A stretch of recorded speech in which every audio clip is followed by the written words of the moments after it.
अस्सलाम वालेकुम वरहमतुल्लाहि वबरकातुहू। दोस्तों आवां अली हसन अब्बासी अवां जे करे मुंहिंजो चैनल पहिरियों दफ़ो ॾिसी ऐं ॿुधी रहिया आहियो त बराए महिरबानी मुंहिंजे चैनल खे सब्सक्राइब कंदा, बेल आइकन खे क्लिक कंदा ऐं जेकॾहिं मुंहिंजी ऑडियो पसंदि अचे त उनखे लाइक कंदा ऐं कमेंट बॉक्स में पंहिंजी राय खां आगाह कंदा। किताब जो नालो आहे सुण सने ओन सिंह। मौज़ू इंटरव्यूज़ मुरतब निसार शाहीन। छपाईंदड़ पूरब पब्लिकेशन लाड़काणो सिंध। छापो पहिरियों 2009 ईस्वी। इंटरव्यू आहे डॉक्टर शम्स सूमरे जो।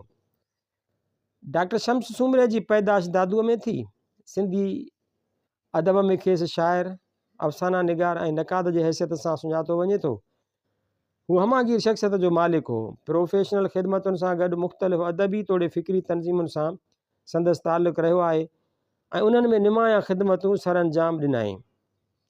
जॾहिं साणसि ही इंटरव्यू कयो वियो हो त हू सिंधी अदबी संघ जो सेक्रेटरी जनरल हो। तनक़ीद जे हवाले सां संदसि हिकु अदद किताब सिंधी अदब में ख़ूबसूरत इज़ाफ़ो आहे। संदसि तहरीरूं मुख़्तलिफ़ अख़बारुनि ऐं रिसालनि में शाया थियल आहिनि। 50 सालनि जी उमिरि में तारीख़ 12 डिसंबर 2003 ईस्वीअ ते वफ़ात कयाई। इंटरव्यू पैनल नूर मोहम्मद शेख, अकबर लतीफ़, बदर शाह, सलीम रिंद ऐं निसार शाहीन। नूर मोहम्मद शेख: डॉक्टर साहब, असां सभिनी जे तरफ़ां अव्हां खे सिंधी अदबी संगत जो सेक्रेटरी जनरल चूंडजण ते दिली वाधायूं हुजनि। असां सभिनी लाइ वॾो एज़ाज़ आहे त अव्हां जहिड़ो सॼण ऐं सुठो दोस्त संगत जहिड़े वॾे इदारे जो सेक्रेटरी जनरल चूंडियो वियो आहे। असां सम्झूं था ऐं असां में उहो एतमाद पियो पैदा थिए त संगत खे तव्हां तकलीफ़ुनि मां ऐं ही जेकी ख़ौफ़ जहिड़ियूं हालतूं आहिनि उन्हनि मां कढंदव ऐं उनखे कामयाबीअ वारे दग ते गामज़न कंदव। डॉक्टर शम्स सूमरो: महिरबानी साईं, तव्हांजा अहसान आहिनि। उसूली तौर ते सभिनी दोस्तनि जूं गॾियल महिनतूं आहिनि जो मूं जहिड़े नंढड़े कारकुन खे उहा ज़िमेदारी मिली आहे। उन में मुंहिंजो अमल दख़ल घटि, मुंहिंजे दोस्तनि ऐं असांजी सिंध संगत जे माना वारनि काउंसलरनि जी पंहिंजी ॾाहप ऐं ज़हनी सुजाॻीअ जो सबूत आहे। नूर मोहम्मद शेख: उहे कहिड़ा इरादा हुआ जन तव्हांखे सिंधी अदबी संघ जे मर्कज़ी जनरल सेक्रेटरीअ जे चूंड विढ़ण लाइ ज़हनी तौरु तयारु कयो? शम्स सूमरो: सिंधी अदबी संघ जे किरदार ऐं अफ़ादियत बाबति मुंहिंजे ज़हन में 2-4 शयूं हुयूं जन जो मूं पंहिंजे मज़मूननि में इज़हार कयो आहे। मसलन मूं सभ खां पहिरीं संगत जे मामलनि में अमली तरह 1974 ईस्वीअ खां बहिरो वठणु शुरू कयो हो ऐं उन ई वक़्तु ई मूं महसूसु कयो पिए त मर्कज़ ऐं शाख़ुनि जो पाण में को राब्तो न रहियो आहे ऐं उहो राब्तो आहिस्ते आहिस्ते टुटंदो पियो वञे। हिक लिहाज़ खां सिंधी अदबी संगत जा उहे मक़सद जेके उन जे मंशूर में ॼाणायल आहिनि उन्हनि ते अमल दरामद नथो थिए।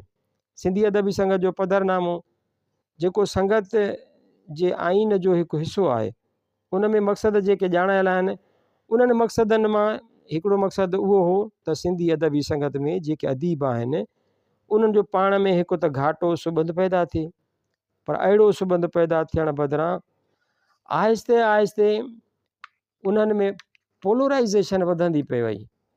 अहिड़ी पोलराइज़ेशन वधी विछी जो रूप वरितो, अहिड़ी पोलराइज़ेशन वधी विछे जो रूप वरितो। उन खां पोइ उहा मुख़्तलिफ़ हिकमत अमलनि में तब्दील थींदे थींदे भाङा धड़ा ऐं नवां सिलसिला अख़्तियार कंदी पई वई। तंहिं करे मुंहिंजे ज़हन में अञा ताईं हिकु टास्क त उहो आहे त सिंधी अदबी संगत जीअं त असां सभिनी जो गॾियल इदारो आहे ऐं उन्हीअ में अदीब जंहिंखे मुआशिरे जो तख़लीक़ी अॻवान बि चइजे उन्हनि खे वेही गॾिजी सोचणु खपे। ॿियो त ही मामिलो सिंधी अदबी संगत जे हवाले सां छड़ो अदब जो ई न पर बुनियादी तौर ते ॿोलीअ जो बि आहे ऐं असांजी ॿोली आहिस्ता आहिस्ता पोइते पेर कंदी पई वञे। उन्हीअ में वॾो सबबु असांजे अदीबनि जो ग़ैर फ़ाल थी वञण बि आहे। उन्हीअ जो वॾो कारण उहो आहे त हू सिर्फ़ु पंहिंजे मवाद ॾांहुं ऐं उन्हीअ जी छपाईअ जे मसइलनि में घेरिजी वियो आहे, जंहिं करे उन अदब जे मयार ऐं ॿोलीअ जे मयार ॾांहुं जेको मयार असांजे ॿोली ऐं अदब खे ॿाहिरीं दुनिया में वाक़ुफ़ु कराए सघे तंहिं ॾांहुं ध्यानु ॾियणु घटाए छॾियो आहे। अहिड़ी सूरत में हिकिड़ी तनज़ीम जेकॾहिं फ़ाल तौरु मौजूदु हूंदी ऐं उन्हीअ में सभई माण्हू गॾिजी कमु कंदा त ज़ाहिर आहे त अदब सां गॾोगॾु उन्हीअ जो असरु ॿोलीअ ते बि पवंदो ऐं उन जे मयार ते बि पवंदो ऐं अॻिते हली असांजे नसलनि खे वरी हिकिड़ो नओं तख़लीक़ी जहान ऐं संदन शऊर खे नओं जहान मिलंदो। नई जान मिलंदी। अहिड़ी तरह हू पंहिंजे अदब, पंहिंजी ॿोलीअ जे मयार ऐं पेराए जे हिसाब सां ख़िदमत करे सघंदा। ॿियो उहो त सिंधी ॿोलीअ जे फ़रोग़ जे लाइ कुझु अहिड़ा इक़दाम वठिजनि जंहिंसां सिंधी ॿोलीअ खे पूरी तरह सां सही ऐं हक़ीक़ी फ़रोग़ मिले। सही सिंधी ॻाल्हि आहे ऐं हेल ताईं उहो ज़ाहिर थी चुको आहे 50 सालनि जी तारीख़ में त सिंधी ॿोलीअ खे का बि सरकारी या अहिड़े क़िस्म जी प्रोमोशन जो आसिरो कोन रहियो आहे। हाणे जेकॾहिं अहिड़ो प्रोमोशन हुकूमतुनि जे आसिरे ई हासिलु नथा करे सघूं त पंहिंजनि वसीलनि वञा पाण त हिकु विख अॻिते खणी सघूं था। जेकॾहिं सिंध ग्रेजुएट एसोसिएशन सिगा ॿोलीअ जी तालीम जे लिहाज़ खां रोशन तारा स्कूल खोले सघे थी त साॻी तरह सिंधी अदबी संगत बि हिकिड़ो नंढिड़ो इदारो क़ाइमु करे सघे थी, घटि में घटि जेको ॿोलीअ जे काफ़ी मसइलनि खे मॉनिटर करे ॿोलीअ जे मयार जे हिसाब सां अख़बारुनि में जेको मयार किरंदो पियो वञे होरियां होरियां उन खे चेक करे सघे थी। जेके सिंधी अदब सां लाॻापियल उन जे नशरो इशात सां लाॻापियल इदारा आहिनि, TV आहे, सिंधी अदबी बोर्ड आहे, सिंधालाजी आहे, असां जूं चेयर्स आहिनि, लतीफ़ चेयर आहे, सचल चेयर आहे, त उन्हनि जे कमकार खे मॉनिटर करे सघे थी त आया उन्हनि में वाकई ॿोलीअ जो प्रोमोशन थिए थो या सिर्फ़ु हाणे उहे इदारा नाले जा इदारा ई रहिजी विया आहिनि, या उन ई लिहाज़ खां असां ॾिसूं था त असां वटि होरियां होरियां जेका रीडरशिप आहे अदब जी सही रीडरशिप उहा घटि बि थी वञे। ऐं हाणे ॻाल्हि वञी अख़बारुनि ताईं पहुती आहे। कंहिं माण्हू अख़बार पढ़ी उन में जेके ॿ चारि शेर हिन खे मिलिया माना उहो रुॻो अदब पियो सरजे। उन ई खां सवाइ जेकॾहिं असां कंहिंखां पुछा कयूं त असां वटि नवां शाइर कहिड़ा आहिनि ऐं उन्हनि जा कहिड़ा कहिड़ा लाड़ा आहिनि, त सवाइ उन्हनि माण्हुनि जे जेके अदब जे तहक़ीक़ी पासनि सां लाॻापियल आहिनि उन्हनि खां सवाइ आम माण्हूअ खे उन्हनि जी का बि ख़बर कान्हे का। उन जो सबबु उहो आहे त असां वटि लाइब्रेरीज़ जेके आहिनि उन्हनि में सिंधी किताब आहिनि कोन, या उन्हनि जो उहो लाॻापो कोन रहियो आहे किताब सां या पढ़ंदड़ जो लाइब्रेरीअ सां। त उहो हिकु ज़ौक़ु उभाणो हो ऐं उहे ॿ चारि तरग़ीबूं इंसेंटिव्स हुयूं। जॾहिं मोहतरम ग़ुलाम हुसैन रंगरेज़ साहिबु सेक्रेटरी जनरल हो तॾहिं मूं हिन खे 2 ख़त लिखिया हुआ। जन मां हिकिड़ो ख़त हिन शाया कयो, ॿियो शायदि उन्हनि खां रहिजी वियो या शाया करे न सघिया। उन्हनि में मूं कुझु गुज़ारिशूं कयूं हुयूं त ही ॻाल्हियूं सिंधी अदब जे ऐं सिंधी अदबी संगत जे प्लेटफॉर्म तां थियणु खपनि। ऐं जॾहिं ज़ाहिर आहे त हू पंहिंजे वित ऐं वसार जेको कुझु करे सघियो पए, जेतिरो बहितर करे सघियो पए हुन कयो ऐं पूरी सख सां कयो। उन्हनि में के शयूं अहिड़ियूं बाक़ी हुयूं जेके ॾिसिजे पियो त उन्हनि खे करणु खपे।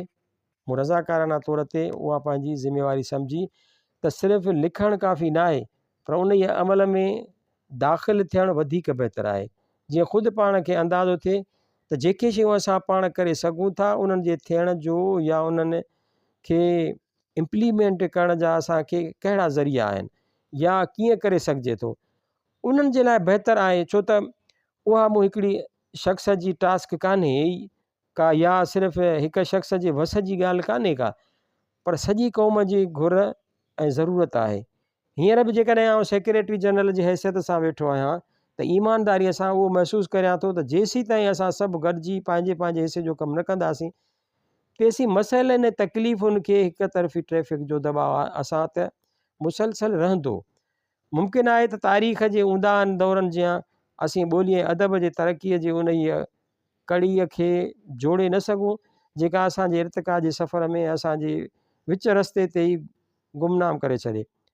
निसार शाहीन, तव्हां हींअर सिंधी अदबी संगत जे मक़सदनि जी ॻाल्हि कई त उन्हनि जे हुसूल लाइ तव्हां सेक्रेटरी जनरल जी हैसियत सां कहिड़ा अमली क़दम खयां आहिनि? डॉक्टर शम्स सुमरो, सिंधी अदबी संगत हिकु गैर सरकारी इदारो आहे, बज़ाते ख़ुदि सरकार या हुकूमत न आहे। हिकु तनज़ीम जे सूरत में बि उनखे हिकु तसलसल आहे जेको 50 सालनि खां हलंदो थो अचे। उन ई तसलसल में संगत जो पंहिंजो रिकॉर्ड बि आहे जेको असां वटि अञा सूदो मौजूदु कोन्हे, जंहिंमां असांखे ख़बर पवे हा ऐं पवणु खपे त सिंधी अदबी संगत गुज़िरियल ॾहाकनि में छा छा कयो ऐं हाणे असांखे छा करिणो आहे। हिते जॾहिं आउं हिकु उहिदेदार तौरु वेठो आहियां तॾहिं मूंखे उन्हनि शयुनि जी ज़रूरत अञा बि वधीक महसूसु थिए थी त जीअं असांखे ख़बर पवे त कहिड़ा कहिड़ा इदारा हेल ताईं सिंधी अदबी संगत जे उन ई अमल में लाॻापियल रहिया आहिनि ऐं उन्हनि जो किरदारु छा रहियो आहे। घटि में घटि असां उन्हनि शयुनि खे ॿीहर उन ई लेवल खां अॻिते या नई शुरूआति करे खणी या जारी रखी सघूं। उन्हनि सां गॾिजी वेही ऐं गॾिजी कमु कजे। बाक़ी जेतिरे क़दुरु वास्तो आहे त मूं हिन वक़्त ताईं छा कयो आहे त मूं जॾहिं ॾिठो त सिंधी अदबी संगत आहिस्ते आहिस्ते आइसोलेशन यानी अकेलाई ऐं हिकलाईअ ॾांहुं उन जो पेर पोइते पियो वञे त उन खे हिकलाईअ मां कढण जे लाइ मूं पंहिंजे ज़हन में उहा ॻाल्हि रखी ऐं काफ़ी दोस्तनि खे उन लाइ आमादा कयो। काफ़ी बहितर दोस्त आहिनि असांजा। साईं रंगरेज साहबु आहे, फ़ताह आबिद आहे। फ़ताह आबिद मूंखे लेटर लिखियो त कुझु बलोचिस्तान जा लेखक आहिनि या उतां जा बाअसर माण्हू आहिनि जेके सिंधी ज़ुबान बि ॼाणनि था पर उन सां गॾोगॾु पंहिंजे ॿोलीअ सां बि हिननि जो शगुफ़ आहे ऐं पंहिंजे ॿोलीअ में कमु कनि था। बिरोही लेखक आहिनि, कुझु बलोच लेखक आहिनि, अब्दुल्ला जमाली दीनी वारा आहिनि त उन्हनि सां ॻाल्हि ॿोल हलाइजे ऐं उन्हनि जी मदद सां ऐं ताउन सां सिंधी अदबी संगत खे असां कुझु अॻिते बि रेड़ियूं। हिन जी उहा हिकु बहितरीनु तजवीज़ आहे ऐं हुई। हाणे असांजी जेका वर्किंग कमेटी ईंदी मां उते बि तजवीज़ रखंदुसि ऐं उन दोस्त सां असां पाण बि ईंदासूं राब्ते में त जेकॾहिं हू अहिड़े क़िस्म जो राब्तो रखे थो ऐं असांखे का ख़िदमत ॾेई सघे त असां हिन सां कोई कयूं। हिते बि तरक़ी पसंदि मुसनिफ़िन वारनि इरादो ॾेखारियो हो त असां डॉक्टर शम्स सां ॻाल्हाईंदासीं पर हिननि अञा उन जे सिलसिले में मूंखे आगाह न कयो आहे। पर बहरहाल उन्हनि जी उहा हिकिड़ी ऑफर आहे त सिंधी अदबी संगत सां गॾिजी असां को कमुकारु करियूं। अहिड़ी तरह असां एकेडमी ऑफ लेटर्स आहे उन जी हितां जी रीजनल डायरेक्टर मिस्टर आगा नूर मोहम्मद पठान उन ई चयो त जेकॾहिं तव्हां महसूसु कयो भले को सुठी ॻाल्हि थींदी त सिंधी अदबी संगत ऐं एकेडमी ऑफ लेटर्स सिंध बुनियादनि ते कुझु गॾिजी कमु करे रेड़े ऐं करे। मूं चयो बिल्कुलु असांखे ख़ुशी थींदी त उहे शयूं जेके ॿोलीअ जे बुनियादनि ते करे सघजनि थियूं कंहिं बि सियासत खां हटी करे या कंहिं बि सियासी एफिलिएशन खां हटी करे त उहे असां करे सघूं था ऐं उहा करणु खपे ऐं उन ई लाइ सिंधी अदबी संगत हर वक़्तु तव्हां सां ताउन कंदी। इहा ॻाल्हि बि असां पंहिंजे वर्किंग कमेटीअ में रखंदासूं त हू उन्हनि शयुनि खे अप्रूव कनि। सो कुझु कॉन्टेक्ट्स आहिनि जेके थिया आहिनि या मुस्तक़बिल में उन्हनि ते कमु थियण जा इम्कान आहिनि ऐं कुझु कॉन्टेक्ट्स अञा मुंहिंजे ज़हन में आहिनि ऐं उहे कॉन्टेक्ट्स असांखे करणु खपनि। मसलन हेल ताईं हाईके जे जापानी सिफ़ारत हाईके ते जापानी सिफ़ारत खाने वारा उर्दूअ में सेमिनार कराईंदा रहिया आहिनि जॾहिं त सभिनी खे मालूम आहे त सभ खां पहिरीं हाईको सिंधी ज़ुबान में राज थियो। सिंधी ॿोलीअ जे अदीबनि खे पोइते हटी निहारणो पवे थो जॾहिं त उर्दूअ में तमामु देरि सां हाईको लिखियो हुयो पर उन्हनि खे उहो एडवांटेज हासिलु आहे त हू मरकज़ी शहरनि में वेठा आहिनि जिते हिननि जा लाॻापा इंतिहाई चुस्त ऐं फुड़ता आहिनि। सो हू उन जो फ़ाइदो वठनि पिया। पर असां शुरूआति कई त मुंहिंजो इरादो आहे त जापानी सफ़ारत खाने सां ॻाल्हाइजे ऐं उतां जेके अदीब आहिनि उन्हनि सां बि असां ॻाल्हायूं ॿोलायूं त हिते सिंधी ज़ुबान में हाईके जे हवाले सां काफ़ी कमु थिए पियो थो ऐं हाईके ते वधीक कमु थियणु खपे छो त असां वटि बुनियादी तौर ते शुरूअ में जॾहिं असां हाईको आयो त पंहिंजे सिंफ़ जे लिहाज़ खां ऐं पंहिंजे पैगाम ऐं पंहिंजे फ़नी लिहाज़ खां उहो वरी आज़ादु नज़म जे रुख में पियो थो हले याने उहो त पहिरीं सिट ऐं पोइ सिट पाण में मिले थी उहो हाईको थी वियो। पर हाईके जूं जेके बंदिशूं आहिनि या जीअं हाईको पंहिंजे रूह में आहे त उहा शइ जेकॾहिं हिननि सां असां लाॻापे में ईंदासीं त असांखे ख़बर पवंदी त हिननि वटि बि उहा शइ पैदा थी आहे त उन जा कारण कहिड़ा आहिनि। उन खां पोइ असां उन शइ खे स्टैंडर्ड बि चई सघंदासीं ऐं उन्हनि सां राब्तो बि थींदो ऐं उन्हनि सां सिंधी ॿोलीअ खे बि प्रोमोशन मिलंदो त ॿाहिरीं दुनिया में हिन जो एतराफ़ु कयो वञे त हिन हाईके जी शुरूआति कई। सो अहिड़े क़िस्म जूं ॿ चारि सिटूं आहिनि ॿ चारि शयूं आहिनि जेके मुस्तक़बिल में असां जेकॾहिं सही नमूने इम्प्लीमेंट करे सघियासीं त उन जा बहितर असर ऐं फ़ाइदा हासिलु करे सघजनि था। बदर शाह, तव्हां हींअर हिकिड़ी ॻाल्हि कई त तव्हां सेक्रेटरी जनरल थियण खां अॻु में उहो महसूसु करे रहिया हुआ त सिंधी अदबी संगत अकेलाइप जो शिकार थी रही हुई। तव्हां उहो ॿुधाइणु पसंदि कंदव त कहिड़ा सबब हुआ जो सिंधी अदबी संगत अकेलाइप जो शिकार थी रही हुई ऐं कहिड़ा माण्हू संगत खे उन जे रुख में वठी वञण लाइ ज़िम्मेवार हुआ? डॉक्टर शम्स उमरो। एजाज़ मंगीअ जो हिकिड़ो कालम छपियो आहे सिंधी अदबी संगत जे हवाले सां। एजाज़ जो उहो पंहिंजो ख़्यालु थी सघे थो, बल्कि काफ़ी असांजे सीनियर अदीबनि जो बि उहो ख़्यालु हो त सिंधी अदबी संगत हिकिड़ो मुर्दो घोड़ो थी चुकी आहे जंहिंखे हाणे दफ़न करणु खपे ऐं उन खे असां हाणे जेतिरो बि उथारींदासीं त धप कंदो। पर मां सम्झां थो त ईअं कोन्हे को। असल में छा आहे त कंहिं बि तनज़ीम में, कंहिं बि जमात या कंहिं बि पार्टीअ में जेकॾहिं तख़लीक़ी कमु न थिए, छो त ही सिंधी अदबी संगत बुनियादी तौर ते उन्हनि तख़लीकारनि जो ई प्लेटफॉर्म आहे। जेके माण्हू अदब सर्जनि था उन्हनि जो उन्हनि शयुनि सां वास्तो कोन्हे को त मुल्क में सियासी तब्दीली कीअं थी अचे ऐं कीअं आणणु खपे। असांजो समाजी तब्दीलीअ सां वास्तो ज़रूरु आहे। सिंधी अदीब जो त छा, दुनिया जे कंहिं बि अदीब जो समाजी तब्दीली सां वास्तो ज़रूरु आहे, छो त उहो जेको कुझु लिखे थो उहो समाज खां वठे थो ऐं समाज जे लाइ लिखे थो। तंहिं करे उहो चवणु त अदीब जो समाज जे कंहिं बि हादिसे या वाक़िए सां वास्तो कोन्हे, उहो अजायो आहे। पर चवण जो मक़सदु इहो आहे त उहो जॾहिं कनि ख़ासि गिरोही मफ़ादनि जो शिकार थी वञे तॾहिं उहो थींदो त उहे गिरोह ऐं उहे ई मफ़ाद बचाइण जी कोशिशि थींदी। बुनियादी तौर ते जेको मक़सदु आहे उहो पोइते रहिजी वेंदो ऐं थियो ईअं आहे त 1970 खां पोइ असां वटि जेका सूरत हाल रही आहे उन इहा सोच जो शिकार थी बि सिंधी अदबी संगत आहिस्ते आहिस्ते उन्हनि इदारनि खां, उन्हनि मक़सदनि खां पोइते हटी वई। जेके मक़सद 1970 खां अॻु में या 1956 ईस्वीअ वक़्तु तय कया विया हुआ, जंहिंमें उहो बि हिकिड़ो मक़सदु हो त पाकिस्तान जे सभिनी ॿोलियुनि सां गॾिजी, सभिनी सकाफ़तुनि सां गॾिजी हिकिड़ो मेल जोल कयो वञे ऐं उन ई मेल जोल खे अॻिते वधाए कमु कयो वञे। पर उन ई आइसोलेशन जो शिकार थी सिंधी अदबी संगत असां उहो सम्झी वरितो त सिंधी ज़ुबान खां अलावा ॿाहिरि ॿी का बि दुनिया जी ॿोली हिते ॻाल्हाई थी वञे उहा न त सिंधी ज़ुबान जे बराबरि आहे ऐं न वरी सिंधी ज़ुबान उन जे वेझो वञणु खपे। उहा सोच ई हुई जंहिं असांखे हेकलाईअ में धिके छॾियो। हाणे उन ई सोच खे कढणो आहे असांखे। असां जॾहिं उहो ज़हन में रखूं था त असांजी ॿोलीअ खे तरक़ी करणु खपे, तॾहिं असांखे उहो बि सोचणु खपे त दुनिया जूं ॿियूं ॿोलियूं बि ओतिरियूं ई अहम आहिनि ऐं उन्हनि खे बि तरक़ी करणु खपे। जॾहिं असां हिननि जी तरक़ीअ में रुकावट न विझंदासीं ऐं हुननि जे तरक़ीअ जे लाइ का बि अहिड़ी ग़लति राय न रखंदासीं तॾहिं असां पंहिंजे ॿोलीअ लाइ बि हिकु बहितरीनु लाइ अमल तयारु करे सघंदासीं। सो ही बुनियादु आहे, बुनियादी तौर उन ई सोच जो, जंहिं सोच खे असांखे प्रोमोट करिणो आहे ऐं उहा सोच सही सिधी वाज़े आहे त उन ई सोच में असांखे उहो सोचणो न आहे त असां दुनिया जी आला तरीन या वॾी मख़लूक आहियूं, जंहिंखां सवाइ ॿी हर का मख़लूक पोइते आहे। ईअं कोन्हे को। असां हिन दुनिया में रहूं था ऐं हिन दुनिया खे असांखे पंहिंजे साम्हूं रखी सोचणु खपे त असां खां बि वधीक के क़ौमूं थी सघनि थियूं ऐं आहिनि। उन्हनि जा कारण असांखे ॾिसणा पवंदा त असांजूं कहिड़ियूं शयूं आहिनि जेके असांखे पोइते रखनि थियूं। जेकॾहिं असां उहो रियलाइज़ करे सघूं था रज़ाकाराना बुनियादनि ते त उन्हनि खे रज़ाकाराना बुनियादनि ते शेयर बि करणु खपे ऐं हिकिड़ी सोच अख़्तियार करणु खपे।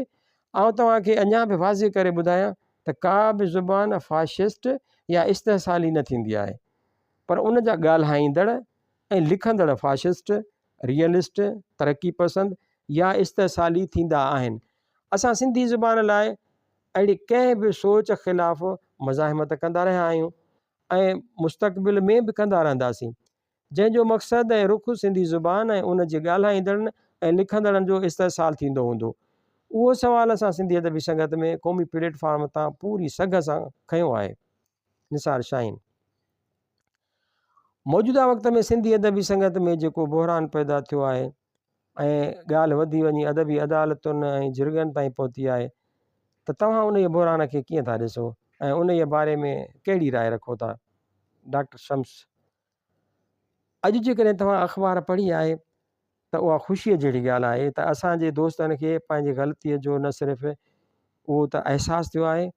तंहिं करे अॼोकी अख़बार में ख़ासि करे हिलाल पाकिस्तान में मूं ॾिठो आहे, इतलाउ आहे त जेका अदबी अदालत जेका कंहिं दोस्तनि सम्झो त असां विहारींदासीं, सा उन्हनि दोस्तनि मुलतवी करे छॾी आहे। हाणे बुनियादी तौरु ॻाल्हि उहा आहे त अहिड़े क़िस्म जूं जेके बि हरकतूं थियनि थियूं या अहिड़े क़िस्म जी जेका बि सोच पैदा थिए थी, उन ई सोच जे पोयां जेके हथ आहिनि उहे हथ बि हिक लिहाज़ खां ज़ाहिर थी चुका आहिनि त उहो इनिशिएटिव कंहिंजो हो ऐं उहो तव्हांजो बि फ़र्ज़ु आहे त उन्हनि शयुनि खे तव्हां पाण बि ॾिसो त कीअं थियनि थियूं ऐं छो थियूं थियनि। सिंधी अदबी संगत खे हिकिड़ो पंहिंजो आईन आहे। मूं हर सभिनी दोस्तनि ऐं उन्हनि दोस्तनि ते बि वाज़िब कयो आहे जेके दोस्त हींअर मर्कज़ी उहिदनि ते वेठा आहिनि ऐं जिन खे थी सघे थो त मूंखां के शिकायतूं हुजनि, ऐं सिर्फ़ु एतिरो चई सघां थो त जेकॾहिं का तनज़ीम मौजूदु आहे त उन तनज़ीम जी सूरत में बहरहाल असांखे पंहिंजो कंधु तनज़ीम जे आइनी इदारे ॾाढो झुकाइणो पवंदो। उन्हनि दोस्तनि जो रवैयो गैर आइनी हो ऐं जॾहिं हुननि ॾिठो त उहा शइ जेका गैर आइनी आहे तॾहिं हिननि खे उन तमाशे खे ख़तमु करिणो पियो। बुनियादी ॻाल्हि उहा आहे त असां सभिनी जो फ़र्ज़ु आहे त पहिरीं असां जॾहिं कंहिं इदारे में अचूं था तॾहिं ऐं सिंधी अदबी संगत जे आइन में आहे त जेको बि मेंबर सिंधी अदबी संगत जे मंशूर आइन खे मञे थो त उहो उन जो मेंबर थी सघे थो। हाणे जॾहिं असां आइन मञे इलेक्शन में शिरकत कई आहे त हाणे असां ते आइन जीअं जो तीअं लागू थिए थो। भले हिक लिहाज़ खां असां ई माण्हू आहियूं जेके मरकज़ी कारोबारी कमेटी ऐं सिंध काउंसिल पारां आइन खे इम्प्लीमेंट कयूं था ऐं आम शाख़ुनि ते जेकॾहिं असां पाण गैर आइनी सोच जो शिकार थी ऐं का हरकत कंदासीं त उन ई जा ज़िम्मेवार असां पाण लिखिया वेंदासीं। सो उहो उन्हनि दोस्तनि खे सोचणु खपंदो ऐं मूं हर हिननि खे उहो अहसासु ॾियारण जी कोशिशि कई त जेका बि हरकत कनि था उहा हरकत गैर आइनी आहे ऐं गैर आइनी अमल खे आम तौरु ईअं ॾिठो वेंदो आहे त उहा छुड़वागी में शुमारु थींदी आहे ऐं उहा छुड़वागी जेकॾहिं अञा बि अॻिते हले हा त उन ई असां सिंधी अदबी संगत जे बुनियादनि खे नुक़सानु पहुचे हा। निसार शाहीन पर उन्हनि दोस्तनि खे उहा शिकायत आहे त तव्हांजो रवैयो तनज़ीम ॾांहुं जमहूरी न रहियो आहे ऐं अवां पंहिंजी शख़्सी राय मड़ियो था। डॉक्टर शम्स जेकॾहिं आउं चवां त फलाणे माण्हूअ जो रवैयो आइनी कोन्हे को त मूंखे चवण खां पहिरीं त उहो साबित करिणो पवंदो त मां जेका ॻाल्हि करियां थो त उहा वाक़ई हक़ीक़तुनि जे वेझो आहे या न। हिननि दोस्तनि हेल ताईं सिर्फ़ु इहो चयो आहे त मुंहिंजो रवैयो आमराणो आहे पर हिननि उन्हनि जो को बि मिसाल कोन ॾिनो आहे त कहिड़े लिहाज़ खां उहो आमराणो आहे। मिसाल तौरु मूं ते इल्ज़ाम दोस्तनि उहो मड़ियो आहे त मां को माहवार प्रोग्राम कोन करे सघियो आहियां।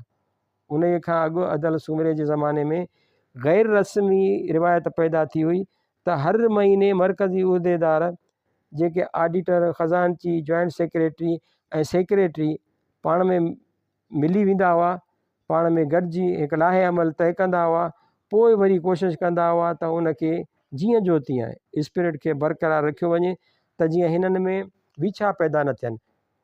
उहो आइन में कोन्हे को त मरकज़ी उहिदेदारनि खे हर महीने लाज़मी मिलणु खपे।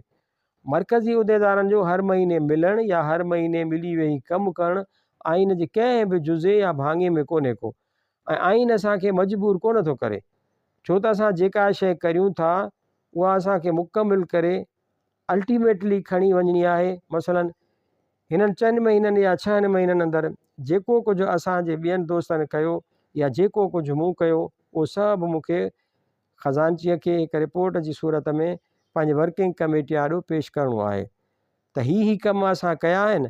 हाणे उन्हनि खे एप्रूव करणु तव्हांजो कमु आहे या ही असां जूं सोचूं आहिनि, ही असां करणु चाहियूं था, उन्हनि खे एप्रूव करणु तव्हांजो कमु आहे। माहवार मीटिंग का असां ते आइनी ज़िमेदारी कान्हे का, उहा का लाज़मी शइ कोन्हे का जंहिंखे हिननि दोस्तनि चयो आहे शम्स सुमरो महीने में ई मीटिंग नथो कराए सघे। उहो वर्किंग कमेटी छा कराए सघंदो। सिंध काउंसिल जो इजलास असां ते लाज़मी आहे सालियानो ऐं वर्किंग कमेटीअ जो इजलास हर 4थे महीने असां ते लाज़मी आहे।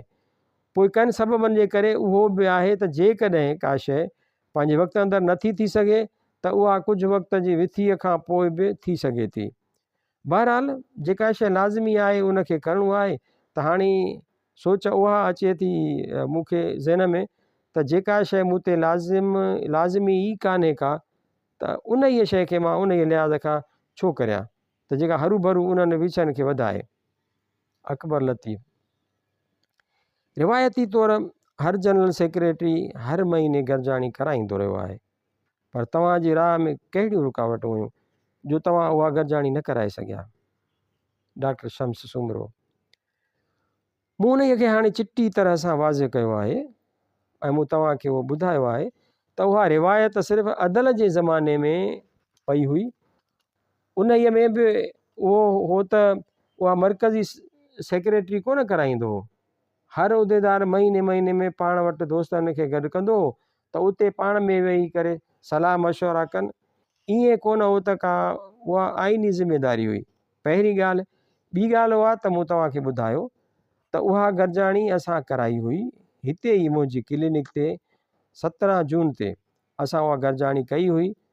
पर उन गरजाणीअ जो जेको नतीजो आयो यानी बिल्कुलु शुरूआत में वेरी बिगिनिंग इवेंट ॿिए ॾींहुं अख़बारनि में ख़ासि तौर ते अवामी आवाज़ में जंहिं नमूने सां उन खे उछलायो वियो कराची अदबी संगत जे हवाले सां जेका ॻाल्हि निकिती, हालांकि उहे सभु ॻाल्हियूं ॿाराणियूं हुयूं।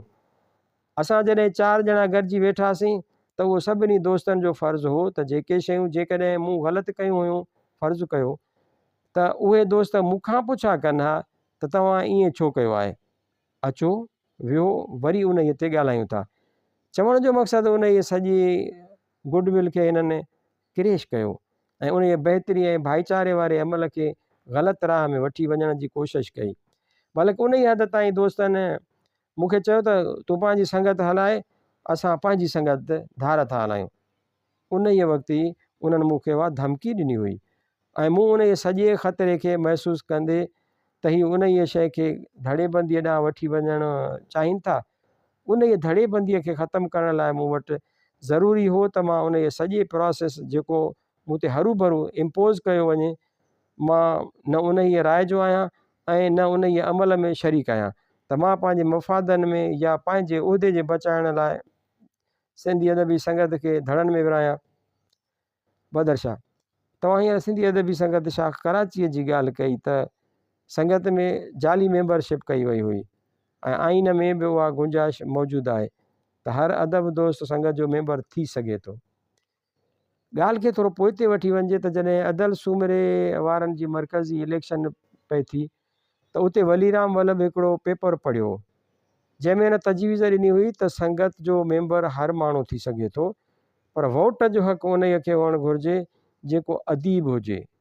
छा तव्हां उन राय सां सहमत आहियो या तव्हांजे ज़हन में का तजवीज़ आहे जंहिंसां अदबी संगत जे वोटर जे मयार जो तयन थी सघे? डॉक्टर शम्स। जीअं त असां बहस आइन जे ई हवाले सां बि करियूं पिया त कुझु मजबूरियूं बि आहिनि। मसलन उहा अदल जी बि ख़्वाहिश रही हुई त आइन में अहिड़े क़िस्म जूं अहिड़ियूं दुरुस्तगियूं कयूं वञनि ऐं ख़ामियूं दूरि कयूं वञनि, पर आइन में उहो आहे त आइन में तव्हांखे जेको आइनी सुधारो वाधारो या जेका कुझु तब्दीली आणी आहे उन तरमीम आणण जो बुनियादी इदारो आहे सिंध काउंसिल। ऐं सिंध काउंसिल में जॾहिं बि तव्हां का तरमीम खणी वञो था या आइनी सुधारो खणी वञो था त उन खे इम्प्लीमेंट करण खां अॻु में सिंध काउंसिल ज़रिए उहो अहवाल कानून क़ाइदो ऐं वज़ाहत सभु कुझु मंज़ूरु कराइणो आहे। उन जे लाइ तव्हां वटि 2/3 अक्सरियत हुजे, याने 2/3 जॾहिं माण्हू मौजूदु हुजनि ऐं उन खे एप्रूव कनि तॾहिं उहा तरमीम अमल में अची सघंदी या आइनी तरमीम लेखी वेंदी। बाक़ी हिन खां अॻु में आउं जेका बि ॻाल्हि कंदुसि त उहा पोइ सिर्फ़ु मुंहिंजी ख़्वाहिश थिए थी या कंहिं बि मेंबर जी ख़्वाहिश ऐं बहितरीनु ख़्वाहिश थी सघे थी, बहितरीनु सजेशन थी सघे थी, पर आइन जो उहा हिसो तॾहिं ई थी सघे थी जॾहिं उन खे उहा बॉडी वेही वीचारे ऐं उन खे अमल में आणण जे लाइ उन में तरमीम करे। आइन जो हिसो करे उहा अदल जी मजबूरी हुई ऐं उहो सदाईं थींदो रहियो आहे। असांजी हीअ जेका इलेक्शन हुई, इलेक्शन में मूंखां वधीक कनि दोस्तनि जो को मसइलो हो त उन में 2 भाङे 3 अक्सरियत कान हुई। काउंसलर्स जेके हुआ असां वटि 121 शाखूं आहिनि, उन्हनि मां 242 काउंसलर मौजूदु हुआ। पर असां ॾिसूं पिया त उते असांखे कुल 150 या 100 माण्हू नज़र अचनि था, छाकाणि त मुंहिंजे ऐं मुख़्तियार मलिक जे वोटनि खे मिलाइजे त कुल 150 वोट थियनि था ऐं 150 ऐं 160 जे वेझो हिकिड़ी अटेंडेंस हुई। बदर शाह गुज़िरियल बाडीअ में सूरत हाल साॻी हुई, जंहिंमें सेक्रेटरी जनरल अलॻि ख़्यालु रखंदड़ माण्हू हुयो ऐं 3 मरकज़ी उहिदेदार ॿिए तरफ़ जा हुया। पर पोइ बि हिननि जेको 2 साल कमु हलायो उन में बज़ाहिर को बि इख़्तिलाफ़ नज़र न थिए आयो ऐं हिननि गॾिजी कमु हलायो। हाणे बि सूरत हाल त साॻी आहे, पर गॾियल अमल नज़र नथो अचे। डॉक्टर शम्स सूमरो अदा त उहे दोस्त ई ॿुधाए सघनि था त हिननि खे मूंखां कहिड़ी रंजिश आहे या कहिड़ी क़िस्म जी शिकायत आहे। मां उन ख़्याल जो आहियां ऐं सभिनी जी उहा ई राय आहे त सिंधी अदबी संगत सभिनी जो गॾियल इदारो आहे। सभिनी खे पंहिंजे ज़ाती इख़्तिलाफ़नि खां हटी करे कमु करणु खपे। बुनियादी तौर ते असां हींअर हिकिड़ो मैंडेट खणी आया आहियूं ऐं उहो मैंडेट आहे सिंधी अदबी संगत जे काज़ खे अॻिते वधाइण जो, पंहिंजी शख़्सियत खे अॻिते करणु न आहे। ऐं जेकॾहिं को माण्हू उहा सोच रखे थो त उहा उनजी ज़ाती सोच आहे, उन ई लाइ मां कुझु बि नथो चई सघां। बहरहाल मुंहिंजो जेको कमु आहे उहो मूंखे करिणो आहे। जेकॾहिं हू गॾिजी कमु कंदा त उन ई सां संगत जी साख सुधरंदी। उन लाइ मुंहिंजी जेका कोशिशि आहे उहा पंहिंजी जाइ ते जारी आहे। नूर मोहम्मद शेख सिंधी अदबी संगत कसीरुल नज़रियाती तंज़ीम आहे ऐं कसीरुल नज़रियाती तंज़ीम में ज़ाहिर ॻाल्हि आहे त मुख़्तलिफ़ ख़्याल जा माण्हू अची वेहनि था, त उन तंज़ीम में विछा पैदा थियणु लाज़मी ॻाल्हि आहे। पर उहे विछा नज़रियाती सोच खां पैदा थियणु घुरिजनि। पर असां वटि जेके विछा पैदा थिया आहिनि से शख़्सी तज़ाद जी शकिल वठी बीठा आहिनि। पोइ तव्हां छा था सम्झो त ही कसीरुल नज़रियाती तंज़ीम असांजे हिन वायुमंडल में शख़्सी रवैयनि जी मुनाफ़िक़त जो शिकार भला न थींदी? त ॿियो रस्तो ई त कोन्हे। हुअणु उहो न घुरिजे, पढ़ियल लिखियल अदीबनि खां त उहा उमेद नथी करे सघिजे, पर हिते ईअं ई थींदो आहे। हिन सॼी सूरत हाल बाबति तव्हां छा था चओ? डॉक्टर शम्स सूमरो मूंखे उन जो जेको बुनियादी सबबु नज़र अचे थो उहो असांजे पंहिंजे निज़ाम जी असबियत में शामिलु आहे। असांजो पंहिंजो निज़ाम जंहिं तरीक़े सां गुज़िरियल 25-30 सालनि खां हले पियो थो ऐं जंहिं क़िस्म जूं असबियतूं असांजे ज़हन में घर करे वियूं आहिनि, उहे असबियतूं बि पंहिंजो हिकिड़ो कमु कनि थियूं ऐं असांजे ज़हन में हिकिड़ी नई क़िस्म जी सोच या हिकिड़ो नफ़्सियाती घाड़ेटो उन्हनि शयुनि पैदा करे विधो आहे। असां भले कसीर नज़रियाती माण्हू हुजूं ऐं जीअं तव्हां चयो त उन जो इज़हार बि फ़िक्र जे हवाले सां थियणु खपे या फ़िक्री नुक़्ता निगाह खां थियणु खपे, पर उहो शख़्सी ॻाल्हियुनि ॾांहुं वधे थो पियो या शख़्सी थींदो पियो वञे। उहो मूंखे घटि में घटि पंहिंजे हिन सॼे सिस्टम जे आधार ते नज़र अचे थो त उन में जीअं असां वटि हिकु ख़ासि क़िस्म जी अनारकी पैदा थी आहे। ॿिए जी ॻाल्हि खे न ॿुधणु, ॿिए जी ॻाल्हि मथां पंहिंजे आवाज़ खे हावी करणु या पंहिंजे ज़ाती मफ़ादनि लाइ अहिड़ा घाट घणु जो उन सां महसूसु थिए त वाक़ई हीअ शइ का एॾी नज़रियाती आहे जो को माण्हू उन लाइ परेशान थिए थो। पर जेकॾहिं ॾिठो वञे त उन मख़सूस क़िस्म जा हिकिड़ा मफ़ाद थियनि था जेके माण्हूअ खे हिकु ख़ासि पैटर्न ॾांहुं घेरण जी कोशिशि कनि था ऐं पोइ उन में कुझु माण्हू मुलविस थी वञनि था। जंहिं समाज में असां गुज़ारे रहिया आहियूं उन समाज मां ई उहे शयूं असां वटि आयूं आहिनि ऐं जेसीं ताईं उन्हनि जो सुधारो क़ौमी सतह ते न थींदो ऐं असां जेकॾहिं पंहिंजे समाजी ख़ामियुनि या अवगुणनि जी निशानदही न कंदासीं ऐं उन लाइ हिकु गॾियल को मुआशरती सुधारो असां वटि नथो अचे, तेसीं ताईं उन्हनि रवैयनि जो पेचीदा थियणु हिकिड़ो अणटर आहे ऐं उन ई अमल मां बि असांखे लंघिणो आहे। उन अमल मां हिन वक़्तु बि असां लंघी रहिया आहियूं ऐं अमल केसीं ताईं जारी रहंदो उहो त चई नथो सघिजे। बहरहाल उन जा आसार पधिरा थी रहिया आहिनि त अवाम में या आम माण्हूअ में उन जे लाइ हिकिड़ी नफ़रत पैदा थी रही आहे ऐं त उहे रवैया असांखे शख़्सी तौर ते इख़लाक़ी तौर ते ऐं नफ़्सियाती तौर ते मुंझाए रहिया आहिनि। ऐं उन मुंझ जो शिकार थी मुआशिरो हींअर हिकु मुसलसल मायूसीअ ॾांहुं वधी पियो थो। पर हिक लिहाज़ खां ईअं बि ॾिठो वियो आहे त सॼी दुनिया में हिकिड़ो नज़रियाती स्टेग्नेशन या जमूद तारी थींदो पियो वञे। 2-3 पहलू आहिनि उन जा, यानी हिक तरफ़ असां ते ग्लोबल नज़रियाती स्टेग्नेशन जो असरु पियो थो पवे, ॿिए तरफ़ असांजो पंहिंजो समाजी सेटअप आहे उन में स्टेबिलिटी हुई या थोरा घणा जेके वैल्यूज़ हुआ से तब्दील थिया आहिनि ऐं उहे शख़्सी मफ़ादनि ॾांहुं वधनि था पिया। उन्हनि जो असर बि थियणो आहे असां ते। ऐं तंहिंखां पोइ ख़ुदि असां माण्हू जंहिं माहौल में रहूं पिया था पंहिंजे सूबे जे माहौल में, उन ई माहौल में बि जेकॾहिं असां ॾिसूं त असां वटि सहूलियतुनि जे हवाले सां या ज़िंदगीअ जे मयार जे हवाले सां जेके शयूं घटि में घटि लेवल ते थियणु खपंदियूं हुयूं उहे अञा बि वञनि थियूं, कल्टेन थींदियूं। यानी मफ़ाद वञी उन ई जाइ ते बीठा आहिनि त जेकॾहिं हिकिड़ी मानी कनि उसूल परस्त माण्हुनि जे साम्हूं रखियलु आहे ऐं आहिनि 10 ॼणा, ज़ाहिर आहे उहे उन ई शइ ते विढ़ंदा ई, छो त उन्हनि वटि बुनियादी मक़सदु आहे मानी खाइण जो। हाणे जॾहिं खाइण लाइ शइ ई हिकिड़ी आहे ऐं उन ई में हिसेदार 10 आहिनि, हाणे उन्हनि खे चइजे त तव्हां सभई उन में बराबरि जा हिसेदार आहियो त ज़ाहिर आहे त हू विढ़ंदा। सो तंहिंजे करे कुझु वसीलनि जी खोट बि असांजे माहौल खे असांखे माहौल फ़राहम करे थो ऐं उहो हिकिड़ो तमामु वॾो सुवालु आहे। उहो फ़िक्री सुवाल बि आहे, नज़रियाती सुवाल बि आहे, हिक लिहाज़ खां सही सुवाल बि आहे त उन ई ते घणो वीचारणु खपे। नूर मोहम्मद शेख, तव्हांजे गुफ़्तगूअ में अदीब जे फ़ाल हुअण वारी ॻाल्हि साम्हूं आई। ॿिए हंधि जवाब में तव्हां चयो त असुलु मक़सदु तख़लीक़ी अदब आहे। पोइ भला तव्हां असांखे उहो सम्झायो त अदीब खां तख़लीक़ी अदब खां अलावा बि तव्हां का फ़ालियत घुरो था, उहा कहिड़ी फ़ालियत आहे? डॉक्टर शम्स सुमरो, बुनियादी तौर ते जीअं तव्हां उस्तादु आहियो ऐं डॉक्टर आहियां, मुंहिंजो कमु हिक लिहाज़ खां सिर्फ़ु नुस्ख़ो लिखी ॾियणु आहे कंहिंखे। ऐं उन ई खां पोइ जेकॾहिं आउं ईअं सम्झां हिन नुस्ख़े लिखी ॾियण खां पोइ मां पंहिंजी ज़िमेवारी ख़तमु करे छॾी, हाणे उहो मरीज़ जो कमु आहे हू दवा खाए या न खाए। मसइलो जेकॾहिं उते बंदि थी वञे पोइ त सही आहे, पर उतां खां ई मुंहिंजी ज़िमेवारी शुरू थिए थी त जिते मां हिन खे नुस्ख़ो लिखी ॾियां थो उते मां उहो बि मॉनिटर करण जी कोशिशि करियां त वाक़ई हू दवा सही तरीक़े सां खाए थो या नथो खाए।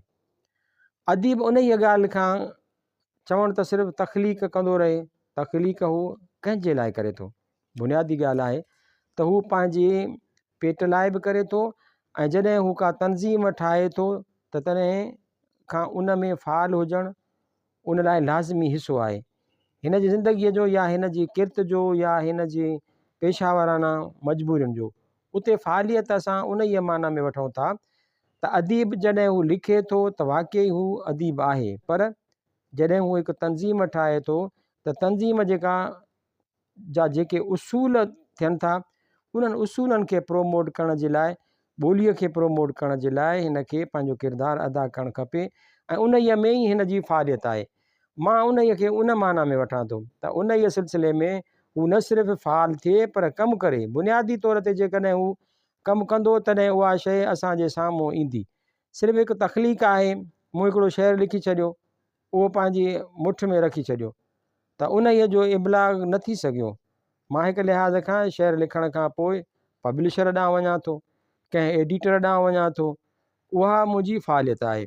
मां जॾहिं उहो महसूसु करियां थो त हिन जाइ ते का बि सिंधी अदब, शाइरी, कहाणी, नाविल, नाटक, जेका बि शइ आहे उहा शइ स्टेग्नेशन जो शिकार पई थिए, उन ई में मयार न रहियो आहे। उन ई मयार जे ख़िलाफ़ु जॾहिं मां आवाज़ु उथारियां थो उहा मुंहिंजी फ़ालियत में शुमारु थींदी त आउं उन ई खे हिकु सिस्टम में आणणु चाहियां थो।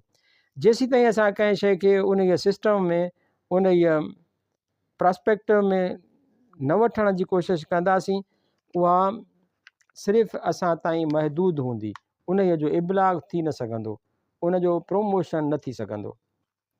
नूर मोहम्मद शेख, साईं तव्हां हिकिड़े हंधि चयो त अदीब समाजी तब्दीलीअ लाइ लिखे थो, सियासी तब्दीलीअ जे लाइ न, पर ॻाल्हि हाणे उहा आहे त समाजी तब्दीलीअ खे रोकण वारा बि त सियासी माण्हू आहिनि न। सियासी जंहिंखे इस्टेब्लिशमेंट चऊं, जंहिंमें फ़ौजी कामोराशाही, सवाल कामोराशाही, सरमाएदार ऐं सिविल कामोराशाही, सरमाएदार ऐं पंहिंजा वॾेरा चौधरी ख़ान गादी नशीन वग़ैरह सभु गॾिजी जंहिंखे पाण इस्टेब्लिशमेंट चवंदा आहियूं, उन्हनि ई त सियासी हालतूं मुंजमद करे छॾियूं आहिनि, इर्तिका खे रोके छॾियो आहे। ज़ाहिर आहे त उन्हनि जहिड़े क़िस्म जूं हालतूं पैदा कयूं आहिनि ऐं उन्हनि सां ई समाजी क़दुरु बणिया आहिनि। हाणे सुवालु उहो आहे त हिकिड़ो तरक़ी पसंदि लेखक, सिंधी अदबी संगत में अचण वारो लेखक जेको सरतमद आहे, सरतमंद आहे, सुञाण आहे ऐं क़ौमी साञाह रखे थो, त उहो छा सियासी धुरियुनि ते जेके अवाम खे तंग करियो वेठियूं आहिनि, छा हू उन्हनि ते हमिलो न करे, छा उन्हनि खे वाखो न करे? पोइ जेकॾहिं हू ईअं करे थो त हिन ते इल्ज़ाम हणण त हू अदब खां वधीक सियासी आहे। भला उन ई मुंझारे खे तव्हां कीअं हल कंदव? डॉक्टर शम्स सुमरो साईं, उहा ॻाल्हि सही आहे, आउं ईअं कोन थो चवां त कंहिं शइ खे वाखो न करे। मूं उहो चयो त असां समाज मां ई शयूं वठूं था। असांजे समाज में जेकी शयूं खोट पैदा कंदड़ आहिनि या असांजे तरक़ीअ में खोट पैदा कंदड़ आहिनि या जेके शयूं रुकावट आहिनि, उन्हनि उहे ज़ाहिर आहे त समाज मां ई मिलनि थियूं ऐं उहे समाज जो हिकिड़ो हिसो आहिनि, जिन में सियासत बि अची वञे थी। पर अदब जो मनसबु सियासत कान्हे का। हिकु डॉक्टर जो मनसबु जेको आहे उहो आहे बीमारीअ सां वास्तेदारी। अहिड़ी तरह अदब जो मनसबु उन जे क्रिएशन जे हवाले सां थिए थो, हिन जी सुञाणप क्रिएशन जे ई हवाले सां थिए थी। टॉलस्टॉय जेकॾहिं हो त हिन जी सुञाणप क्रिएशन आहे, उन ई में हिन जेका पंहिंजे सिस्टम जे ख़िलाफ़ु मज़ाहिमत कई आहे उहा हिन जे दौर जी अकासी आहे, हू पंहिंजे दौर जो अकास आहे। चवण जो मक़सदु उहो आहे त अदब जो मनसबु क्रिएशन आहे, हिन जी सुञाणप क्रिएशन आहे। तख़लीक़ खां वधीक ॿी का बि शइ कान्हे का, ऐं उन तख़लीक़ जो रिफ्लेक्शन जेको हू वठे थो उहो पंहिंजे समाज खां वठे थो ऐं उन समाज में जेका हू बुराई ॾिसे थो उन बुराईअ जे तरफ़ हू इशारो करे थो। हू एक्टिविस्ट उन ई लिहाज़ खां आहे त हू ॿोलीअ जे थ्रू ॻाल्हि करणु चाहे थो, हू स्ट्रीट पावर जे थ्रू ॻाल्हि नथो करणु चाहे। स्ट्रीट पावर ॿी शइ आहे, उन में वक़्ती मफ़ाद बि शामिलु थींदा आहिनि। जीअं असां वटि सिंधी अदबी संगत में कुझु वक़्तु अॻु में सिंधी अदबी बोर्ड बचायो मुहिम हली, उन में कनि फ़र्दनि खे आॾो अचण वारी ॻाल्हि कई, उन सां सिंधी अदब जो को प्रोमोशन कोन थियो, सिंधी अदीब जो को प्रोमोशन कोन थियो। सिंधी अदीब खे अॼु ताईं कॾहिं बि जेके बि सिंधी अदबी बोर्ड जी सिर्फ़ु माहवार लेखकनि में शामिल आहिनि, जेके हिन जी मेहराण में लिखनि पिया था राइटर, उन्हनि लेखकनि मां मूंखे अॼु ताईं अहिड़ो को बि माण्हू नज़र कोन अचे जेको अॼु ताईं बोर्ड ऑफ गवर्नर्स में राइटर जे हवाले सां आयो हुजे। त उते प्रोमोशन उन्हनि माण्हुनि जो थिए पियो थो जेके माण्हू ॿिनि माण्हुनि खे गॾु करे हिकिड़ो जुलूस कढी अॻियां अचनि था ऐं पोइ कुर्सीअ ते वेही रहनि था। उते जेकॾहिं हाणे असां ॾिसूं त उहा फ़आलियत कंहिं बि कम जी कोन्हे का। असांखे फ़आलियत उन लिहाज़ खां रखणी आहे या उन ई तब्दीलीअ जी ॻाल्हि करणी आहे जेका तब्दीली असांजे पंहिंजी सुञाणप जे आधार ते अचे। मां पंहिंजे मंशूर में पहिरीं उहा बि ॻाल्हि कई हुई त असांजे नसुल ते उहा ज़िमेदारी आहे थिए थी, असांखां अॻियूं नसुल जेको आहे उहो पंहिंजी हिकु रिकग्नाइज़ेशन ठाहे चुको आहे ऐं हिन रिकग्निशन ठाहिण खां पोइ वरी पोइ ते मोटणु शुरू कयो आहे। हाणे असां वटि जेकी कंटेम्पररी हालतूं आहिनि, हमअसर जेको दौरु आहे असांजो, उन ई मां असां जंहिं तारीख़ मां गुज़रूं पिया था उन ई हमअसर दौर खे सम्झी उन जी स्पिरिट खे सम्झी असांजे नौजवाननि खे उन ई मज़ाहिमत खे अॻिते वधाइणो आहे। उन ई क्रिएशन जे हवाले सां पंहिंजी समाजी किरदार जे हवाले सां पंहिंजी सुञाणप पाण पैदा करणी आहे। सलीम रिंद, तव्हां सिंधी अदबी बोर्ड जी मौजूदा कारकर्दगीअ मां मुतमइन आहियो? डॉक्टर शम्स सुमरो, सिंधी अदबी बोर्ड हुजे, सिंधाला जी हुजे या असां जूं यूनिवर्सिटियूं हुजनि, इवन मूं ॿुधायो त असांजो हर इदारो बैंक करप्सी जो शिकार थी वियो आहे ऐं उन्हीअ में ब्यूरोक्रेसी ईअं काहे पई आहे जीअं असांजे मुल्क जे ॿिए निज़ाम में शामिलु आहे। उते बि जेके कम हलनि था ब्यूरोक्रेसीअ जे तहत हलनि था, उन खां वधी करे का शइ थिए कान थी। मूंखे हाणे ताज़ो ख़बर पई आहे त सिंधी अदबी बोर्ड में जेको कंप्यूटर ऑपरेटर हो उन खे हटाए उनखे सेल्स में रखी छॾियऊं। हिन जो ॾोह सिर्फ़ु उहो त हिन माण्हूअ कंहिं शइ खे ओबे न थिए कयो या सऊं सिधो माण्हू हो, उनखे हटाए हिननि पंहिंजो उहो माण्हू रखियो जंहिं ते उनखां अॻु में इल्ज़ाम हुया त उन माण्हूअ न सिर्फ़ु बोर्ड खे नुक़सानु पहुचायो आहे पर पखा ऐं काफ़ी ॿियूं शयूं चोराए खणी वियो आहे। पर छाकाणि त हिन वक़्तु जेके माण्हू बोर्ड में वेठा आहिनि उहो माण्हू उन्हनि जो ख़ासि माण्हू आहे, उन करे हिन खे हाणे कंप्यूटर सेक्शन में विहारियो अथनि। जंहिंखे कंप्यूटर जी का बि ख़बर न आहे त उहा सॼी ब्यूरोक्रेसी हावी आहे हर शइ ते, जेका हर शइ ते आहिस्ते आहिस्ते हावी थींदी थी वञे। असां जेको मौक़िफ़ उथारियो या जेको हेल ताईं मुंहिंजो मौक़िफ़ रहियो आहे उन्हनि इदारनि जे हवाले सां जेके सकाफ़ती ऐं इल्मी सतह ते कमु कनि था त उन्हनि में हिकिड़ो जमहूरी तर्ज़ अमल हुजणु खपे। जेके माण्हू तख़लीक़ी बुनियादनि ते कुझु कमु कनि उन खां अॻु में जॾहिं बोर्ड ठहियो हो तॾहिं साईं इब्राहिम जो हुयो, सिराजुल हक़ मेमन साहिबु, शमशीर हैदरी या ग़ुलाम मोहम्मद गिरामी साहिबु, उन्हनि माण्हुनि जी पंहिंजी अदबी हैसियत हुई ऐं उन्हनि माण्हुनि में इंतिज़ामी तौर ते कमु करण जी सलाहियत हुई। ॿिन्हिनि शयुनि गॾिजी सिंधी अदबी बोर्ड खे हिकु इदारे ठाहिण में मदद कई ऐं हाणे असां ॾिसूं था त का बि अहिड़ी शख़्सियत असांखे सिंधी अदबी बोर्ड ते हावी थींदे नज़र कान थी अचे। उन जे बदिरां हिकिड़ी ब्यूरोक्रेसी आहे जेका पई थी उन खे हलाए, ब्यूरोक्रेसीअ जी चेन आहे जेका पई थी हिन खे हलाए। अॻु में सिंधी अदबी बोर्ड खे के हज़ार शायदि 50,000 रुपया ग्रांट मिलंदी हुई, हाणे सिंधी अदबी बोर्ड खे 10 लखनि खां मथे पैसा मिलनि था। जन मां 5 लख रुपया त सिर्फ़ु एकेडमी ऑफ लेटर्स ॾिए थी त सिर्फ़ु हू ॿारनि जा किताब छपाइनि, पर हेल ताईं असां ॾिसूं था त शायदि हिकु अधु किताब छपियो आहे हिननि जो कुझु वक़्तु अॻु में ऐं उन खां पोइ न आयो आहे। पैसा त हिननि खे मुसलसल मिलंदा रहनि था।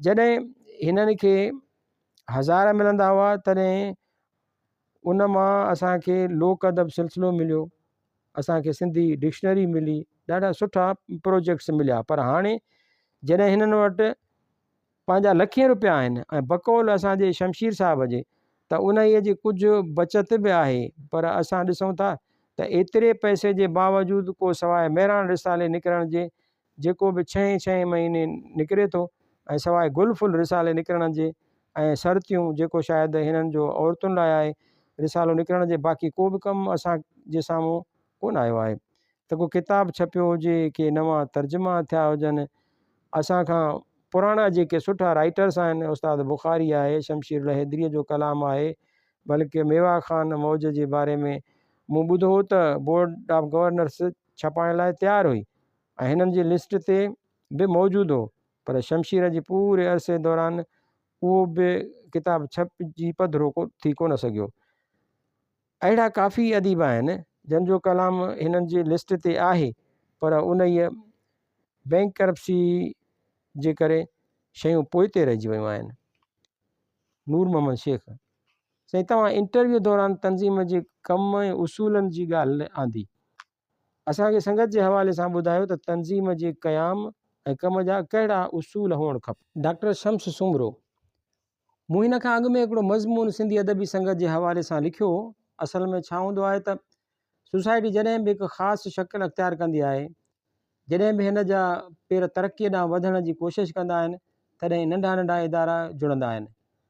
मसलन उन खां अॻु में यानी जॾहिं सिंधी ॿोलीअ जो एक्ट पास थियो, उन वक़्तु जदीद अदब तहक़ीक़ ऐं खोजना जे लिहाज़ खां सिंधी ॿोली बांबड़ा ॾींदड़ ॿोली हुई। हिन जी सिर्फ़ु नंढड़ी लपी मौजूदु हुई, अबुल हसन वारी सिंधी। उहा लपी जॾहिं हिकु मयारी ॿोलीअ जी सूरत में असांजे साम्हूं आई ऐं जॾहिं असां वटि अदब सर्जणु शुरू थियो, छो त असां ॾिसूं था त हिन जा जेके पहिरियां 50 साल आहिनि उहे सिर्फ़ु हिन जा तर्जुमा आहिनि, तबाज़ात जेको अदब आहे उहो घणो पोइ ज़रे घटि 20वीं सदीअ जे शुरूआती दौर खां हिकिड़ो सिलसिलो शुरू थिए थो, आसानद मामतो राय खां।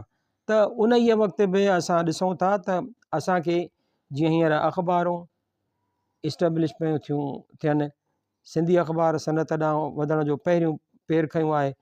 अहिड़ी तरह उन ई वक़्तु बि सिंधी अदब जे प्रोमोशन जे लाइ नंढड़ा नंढड़ा बालक जूं ॿारियूं या अहिड़े क़िस्म जूं कोशिशूं हुयूं, या इशाती इदारनि जी घणमार उहो उञाण हो उन ई शइ जो त असांखे हिकु अहिड़ो इदारो खपे जेको इदारो उन सभिनी शयुनि खे मुनज़म करे सघे।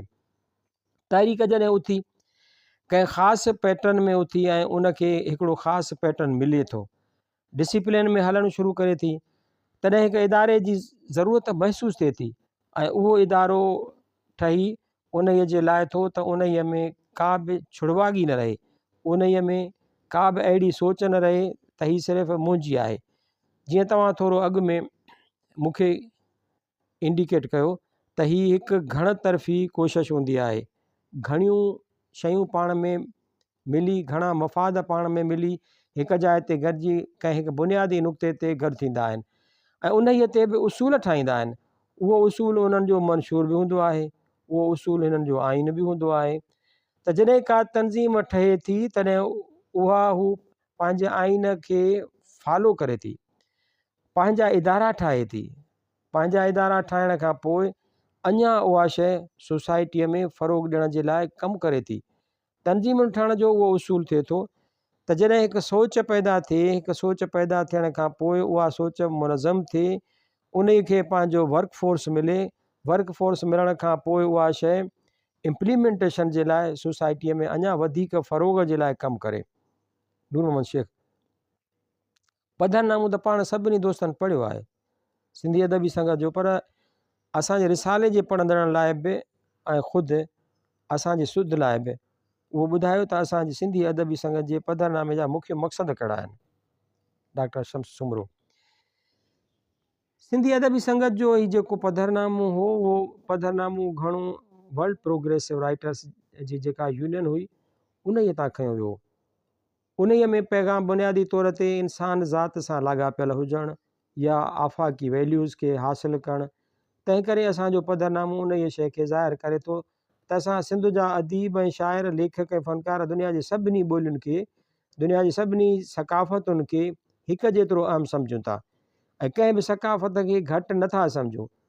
ॿियो उहो त असांजो वेसाउ आहे त असांजी जीअं दुनिया जूं ॿियूं ॿोलियूं आहिनि उन्हनि खे फितरी तरक़ीअ जा मौक़ा मिलणु खपनि, अहिड़ी तरह सां सिंधी ॿोलीअ जा लेखक जेके पंहिंजी ज़ुबान सां कमिटेड आहिनि ऐं हिननि जी कमिटमेंट पंहिंजी ज़ुबान सां आहे, उन ई ज़ुबान में लिखनि था। उन जे प्रमोशन जे हवाले सां दुनिया जी जे ॿियनि ॿोलियुनि जे स्टैंडर्ड मुताबिक़ जेको स्टेटस जे चार्टर में आहे, मतिलबु त अक़वाम मुतहिदा जे जेको ह्यूमन राइट्स चार्टर में आहे ॿोलियुनि जे हवाले सां, उन ई चार्टर जे हवाले सां असां ॿोलीअ जी तरक़ी, फ़रोग़, ॿोलीअ जे हक़नि बाबति हिकिड़ी कमिटमेंट रखूं था। ॿियो उहो त असांखे उहा बि ॼाण आहे त दुनिया जे अदब सां गॾोगॾु दुनिया में जेके बि ॿोलियूं आहिनि उन्हनि खे पंहिंजो हिकिड़ो लोक अदब आहे, लोक विरसो आहे, लोक सकाफ़त आहे। असांखे पंहिंजी सकाफ़त ऐं लोक विरसे सां ओतिरी ई कमिटमेंट आहे ऐं असां उन जे फ़रोग़ लाइ बि ओतिरी ई कोशिशि करियूं था जेतिरी जदीद लेखक पंहिंजी जदीद लिखण जे हवाले सां करे थो। उन में वधीक अहम ॻाल्हि उहा बि आहे त सिंधी अदीब सिर्फ़ु उन ई हवाले सां न त असां वटि बे एहतियाब वाई लिखी थी वञे, पर हू नयुनि सिन्फ़ुनि खे बि क़बूलु करे थो। दुनिया में जेके बि नवां तजुर्बा, नवां लाड़ा, नयूं फ़िक्री सोचूं आहिनि उन्हनि खे बि क़बूले थो, याने उन्हनि खे सिर्फ़ु उन ई हवाले सां कोन थो ॾिसे त उहे सिर्फ़ु नवां आहिनि, उन करे असांखे अख़्तियार करणु न खपनि या असांजा न आहिनि, पर छो त उहो आफ़ाक़ी लैंग्वेज आहे ऐं आफ़ाक़ में पंहिंजो पाण खे मौजूदु रखण जे लाइ इंसान ज़ात सां पाण खे कमिटेड हुजण जे हवाले सां उन्हनि नवनि तब्दीलियुनि खे असांखे बि अख़्तियार करिणो आहे, उन्हनि तब्दीलियुनि खे सही सम्झणो आहे ऐं जेकॾहिं सही आहिनि त उन्हनि खे अख़्तियार करिणो आहे। सो उहे बुनियादी तौर ते 4-5 उसूल आहिनि जेके दुनिया में राइज आहिनि ऐं असां बि उन्हनि खे ईअं ई राइज करण जी कोशिशि कई आहे। बल्कि मां सम्झां थो त हिते त जेको बि अदीब आहे उहो अदीब उहा ई सोच रखे थो। उन ई सोच में हिन खे अञा बि वधीक पुख़्तो करण जे लाइ सिंधी अदबी संगत पंहिंजो मंशूर अञा बि उहो ई रखियो आहे। जेसीं ताईं का एॾी वॾी तब्दीली नथी अचे या सिंधी अदबी संगत महसूसु करे त हाणे असांखे पंहिंजे चार्टर में का अहिड़ी तब्दीली करणु खपे। हिन खां अॻु थोरी सोच पैदा थी हुई रंगरेज़ जे ज़माने में, जॾहिं कुझु अदीबनि उहो आवाज़ु उथारियो जिन में शायदि मूं बि हिकिड़ो आर्टिकल लिखियो त सिंधी ज़ुबान जे हवाले सां असांखे नओं चार्टर ऑफ डिमांड ॾियणु खपे। हीअ 1 यूनिट खां अॻु जी सूरत हाल आहे ऐं नई सूरत हाल में तब्दीली अचे पई, दुनिया में नयूं जाग्राफियाई तब्दीलियूं अचनि पियूं। उन्हनि तब्दीलियुनि खे महसूसु कंदे सिंधी ॿोलीअ जे हवाले सां असांखे का ॻाल्हि करणु खपे ऐं उन ई जो इज़हार सिंधी अदबी संगत एकेडमी ऑफ लेटर्स में बि कयो आहे। त हिन खां अॻु में उहो सुवालु 70 ईस्वीअ खां अॻु में हिकिड़ो अहम सुवालु हो जंहिंखे आहिस्ते आहिस्ते असां पोइ ते धिकींदा पिया वञूं। उहो हो सिंधी ॿोलीअ जी हैसियत जो सुवालु। असां उन ई सुवाल खे वरी ॿीहर एकेडमी ऑफ लेटर्स में खयूं आहे, मुख़्तलिफ़ फोरमनि में खयूं आहे त सिंधी ॿोलीअ खे सिर्फ़ु इलाइक़ाई ॿोली करे न लिखियो वञे। जहिड़ी तरह सां ॿियूं ॿोलियूं पाकिस्तान में आहिनि उन्हनि खे फ़रोग़ मिलणु खपे। असांखे कंहिं ॿोलीअ खां नफ़रत कान्हे का, पर अहिड़ी तरह सां सिंधी ॿोलीअ जो बि उहो हक़ु आहे त उन खे इलाइक़ाई ॿोलीअ जे तसवर तहत जेको हिन जो इस्तेसाल थिए थो या सकाफ़त जो उन हवाले सां जेको इस्तेसाल थिए थो उन जी सॼी सोच खे एबॉलिश थियणु खपे। ऐं जॾहिं असां वटि जमहूरी निज़ाम आहे ऐं जमहूरी निज़ाम जी दावा कई थी वञे त जमहूरी निज़ाम में ॿोलियुनि जा हक़ ऐं माण्हुनि जा हक़ बि ओतिरा ई आहिनि। तंहिं करे असां उन ई सुवाल खे ॿीहर उथारियो आहे, उन ई सुवाल खे अञा सुम्हणु न ॾिनो आहे। नूर मोहन शेख डॉक्टर साहिबु, सोवियत यूनियन जे ज़वाल खां पोइ सॼी दुनिया में ख़ासि करे पंहिंजे मुल्क में तव्हां ॾिठो हूंदो त तरक़ी पसंदि अदीबनि में वॾो फेटड़ो पइजी वियो आहे, वॾो इंतिशार पइजी वियो आहे। उन जा कई सबब आहिनि। हिकिड़ा जेके सोवियत यूनियन खां माली फ़ाइदो वठंदा हुआ तन जो माली फ़ाइदो बंदि थी वियो, ज़ाहिर आहे उन्हनि जो धंधो बंदि थी वियो। उन्हनि में कम्यूनिस्ट सियासत करण वारा सियासतदान बि शामिल आहिनि, ॿिया नौजवान अदीब बि उन में शामिल आहिनि ऐं वॾा सीनियर बि, से बि मायूस थी वेही रहिया आहिनि। उर्दू अदब में बि उहो ई हाल आहे। अंजुमन तरक़ी पसंदि मुसनिफ़िन में बि हिकिड़ा 7-8 माण्हू आहिनि लाॻीतो, उहे अचनि था। अवामी अदबी अंजुमन में माण्हुनि जो अचणु घणो घटिजी वियो आहे, छाकाणि त अवामी अदबी अंजुमन बि तरक़ी पसंदि उसूल ते कारबंद हुई। त हाणे ॻाल्हि उहा आहे त कनि माण्हुनि चयो आहे त नज़रियाती तब्दीली अचणु घुरिजे। हाणे तबक़ाती जिदोजहद रही कान्हे, प्रोलतारी तबिको रहियो कोन्हे ऐं तरक़ी पसंदि अदीब खे पंहिंजो आदर्श मटाइणु घुरिजे। हाणे हालतुनि जूं तक़ाज़ाऊं मटिजी वियूं आहिनि। तव्हां छा था सम्झो त सोवियत यूनियन जे ज़वाल खां पोइ छा जन आदर्शनि ते सोवियत यूनियन क़ाइमु थियो ऐं लाॻीतो 72 वरह असां बि उहे आदर्श अज़ीज़ रखिया, छा उहे आदर्श अॼु न रहिया आहिनि? छा असां वटि उहा नज़रियाती या तबक़ाती जंग लड़ण लाइ न रही आहे? डॉक्टर शम्स सुमरो, असां वटि अञा ताईं तबक़ाती सोच में का बि तब्दीली कान आई आहे। तबक़ाती तज़ाद पंहिंजी जाइ ते मौजूदु आहे। कृष्ण चंद्र ॾाढो सुहिणो लिखियो हो त असां वटि इनक़िलाब मास्को खां कोन ईंदो पर उहो बम्बईअ जे रस्तनि खां ईंदो। सो हर इनक़िलाब पंहिंजे पंहिंजे मुल्क जे हालतुनि मां पैदा थींदो आहे। ईअं ज़रूरी कोन्हे त हर माण्हू भाड़े तो हूंदो आहे। भिटाईअ कंहिंखां पैसा वठी चयो जा इस्लामाने अॻे हुई सा सुणाऊं बांग, जा इस्लामा अॻे हुई सा सुणाऊं बांग, उहो सही आहे त असां वटि के अहिड़ा माण्हू बि आहिनि जन जा इंटरनेशनल सतह ते कुझु लाॻापा अहिड़े क़िस्म जा बि रहिया हुजनि या हथु वठी उनखे मुल्क दुश्मनीअ जो ठपो हणी उन्हनि माण्हुनि या तनज़ीमुनि ते पाबंदी मड़ी वई हुजे। का तनज़ीम पंहिंजे अमल ऐं फ़आलियत छॾे ॾिए ऐं उन सां लाॻापियल माण्हू पंहिंजे घरनि में वेही रहिया हुजनि, पर असां वटि तज़ाद छो त अञा ताईं जीअं जो तीअं मौजूदु आहे। क्लास स्ट्रगल हिकु लिहाज़ खां मौजूदु आहे। असां वटि अञा ताईं हिते कंहिं बि अहिड़ी तब्दीलीअ जे उसरी साम्हूं अचण जा चिटा ऐं पुख़्ता सबब मौजूदु आहिनि जेके तारीख़ी सबब आहिनि, पर छो त उन्हनि जी पज़ीरीअ खे वाज़े दॻु नथो ॾिनो वञे, न ॾिनो वियो आहे, तंहिं करे हिकिड़ी मायूसी जेका अॻु में ई मौजूदु हुई उन जी निराशाईअ खे वधीक गहिरो करे छॾियो। घणा ई कारकुन सवाल पुछंदा रहिया आहिनि त आख़िर तव्हांजो उहो इनक़िलाब कॾहिं ईंदो, जंहिं इनक़िलाब जी ॻाल्हि तव्हां मुनी सदीअ खां कंदा पिया अचो। कंहिं बि समाजी तब्दीलीअ जे लाइ उहा अॻकथी करे नाहे सघिबी, उहा पंहिंजी इर्तिकाई मरहलनि मां गुज़रंदी हिकिड़ी आख़िरी सूरत अख़्तियार कंदी। जेकॾहिं ईरान में इनक़िलाब आयो त उहो तोदी पार्टीअ जी कोशिश सां, पर उन ते मुलाहियत हावी थी वई।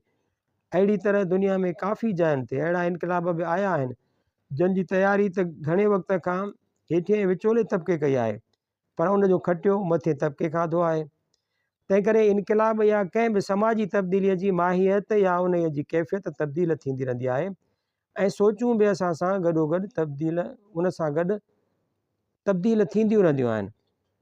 उहा हिकु जल्दियाती अमलियत आहे जेका केॾी महिल का बि सूरत अख़्तियार करे सघे थी ऐं उन ते एतिरे ताईं जो काउंटर इनक़िलाब बि अची सघे थो, बल्कि काउंटर इनक़िलाब ते बि इनक़िलाब अची सघे थो। बाक़ी जेतिरे क़दुरु वास्तो आहे त हिते माण्हूअ खे कहिड़ी सोच रखणु खपे या छा करणु खपे, त उहा सोच हिकु डिघे अरसे खां मौजूदु आहे। अञा ईअं खणी चइजे त रूबा अमल रही आहे। उन तब्दीलीअ जी सोच खे माठो करण लाइ असां वटि उन्हनि सोचुनि में हाणे हिकिड़ी नई सोच दाख़िल कई पई वञे। ॿाहिराड़ी ऐं शहर जो तफ़रीक़ो, जेका बि उन इनक़िलाबी दॻ खे रोकण जी हिकिड़ी कोशिश आहे या मज़हबी जुनूनियत पैदा कई पई वञे, उहा बि उन दॻ खे रोकण जी ॻाल्हि आहे। इस्टेब्लिशमेंट सिर्फ़ु उहा ई कान हूंदी आहे त उन में सिर्फ़ु वज़ीर ऐं कामोरा हुजनि, पर इस्टेब्लिशमेंट में ॿियूं बि शयूं हूंदियूं आहिनि जेके मुआशिरे जे फलाह किरदार या इस्तेहसाल किरदार लाइ कमु कंदियूं आहिनि। ऐं बदकिस्मतीअ सां असां फलाही सहूलियतुनि खां हिकु डिघे अरसे खां महरूम आहियूं। असां सिर्फ़ु इस्तेहसाल ॾिठो आहे, इस्तेहसाली किरदार रखंदड़ निज़ाम हथरादू इशूज़ उथारींदा आहिनि जेके उन जी तब्दीलीअ जे अमल खे पोइ ते धिके छॾींदा आहिनि। उन ई इस्टेब्लिशमेंट में वाकई असांजो वॾेरो बि ओतिरो ई पंहिंजो किरदारु अदा पियो करे, पर उन ई सां गॾोगॾु तब्दीली बि पंहिंजी जाइ ते हिकिड़ो नओं रुख वठंदी पई वञे। हींअर इलेक्ट्रॉनिक्स जो ज़मानो आहे। इलेक्ट्रॉनिक्स जे ज़माने में इनक़िलाब उन ई सूरत में कोन थी सघंदा। चवण जो मक़सदु उहो आहे त जॾहिं इलेक्ट्रॉनिक मीडिया अची वियो आहे, हर शइ तोड़े अमल तेज़ थींदो पियो वञे। मिसाल तौरु तेज़ तरीन कम्यूनिकेशन जे करे ॾाढे जबुर जे कुवतुनि लाइ उहो मुमकिन थी पियो आहे त किथे बि का बि अहिड़ी मज़ाहिमत पैदा थिए थी त उन खे मिंटनि में ख़तमु करे सघनि थियूं।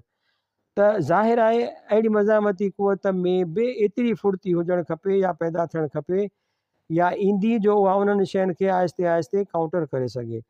हींअर दुनिया में सिर्फ़ु हिकिड़ी उहा तब्दीली कान आई आहे त सुपर पावर कन्फ्यूगरेशन या मसावात जी नेचर तब्दील थी वई आहे, पर उन सां गॾोगॾु तज़ादनि जी नेचर बि तब्दील थी आहे।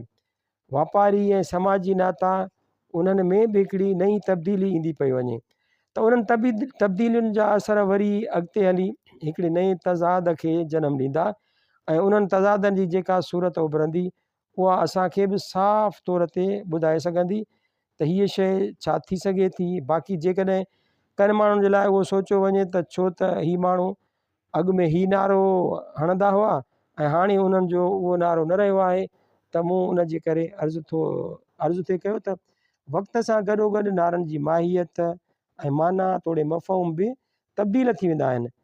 असां वटि हेल ताईं उहो ई इनक़िलाब ॿियनि जे थ्रू ईंदो।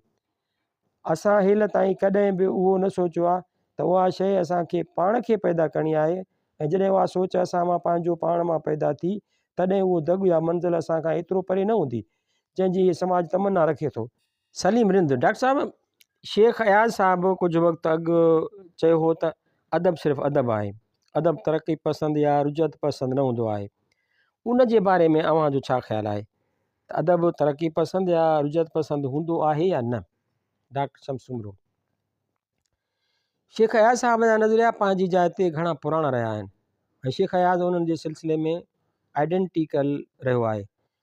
जेकॾहिं शेख अयाज़ जे बारे में उहा दावा कई वञे त शेख अयाज़ वाक़ई को एॾो तरक़ी पसंदि अदीब हो त उहो यकीन सां चई नथो सघिजे।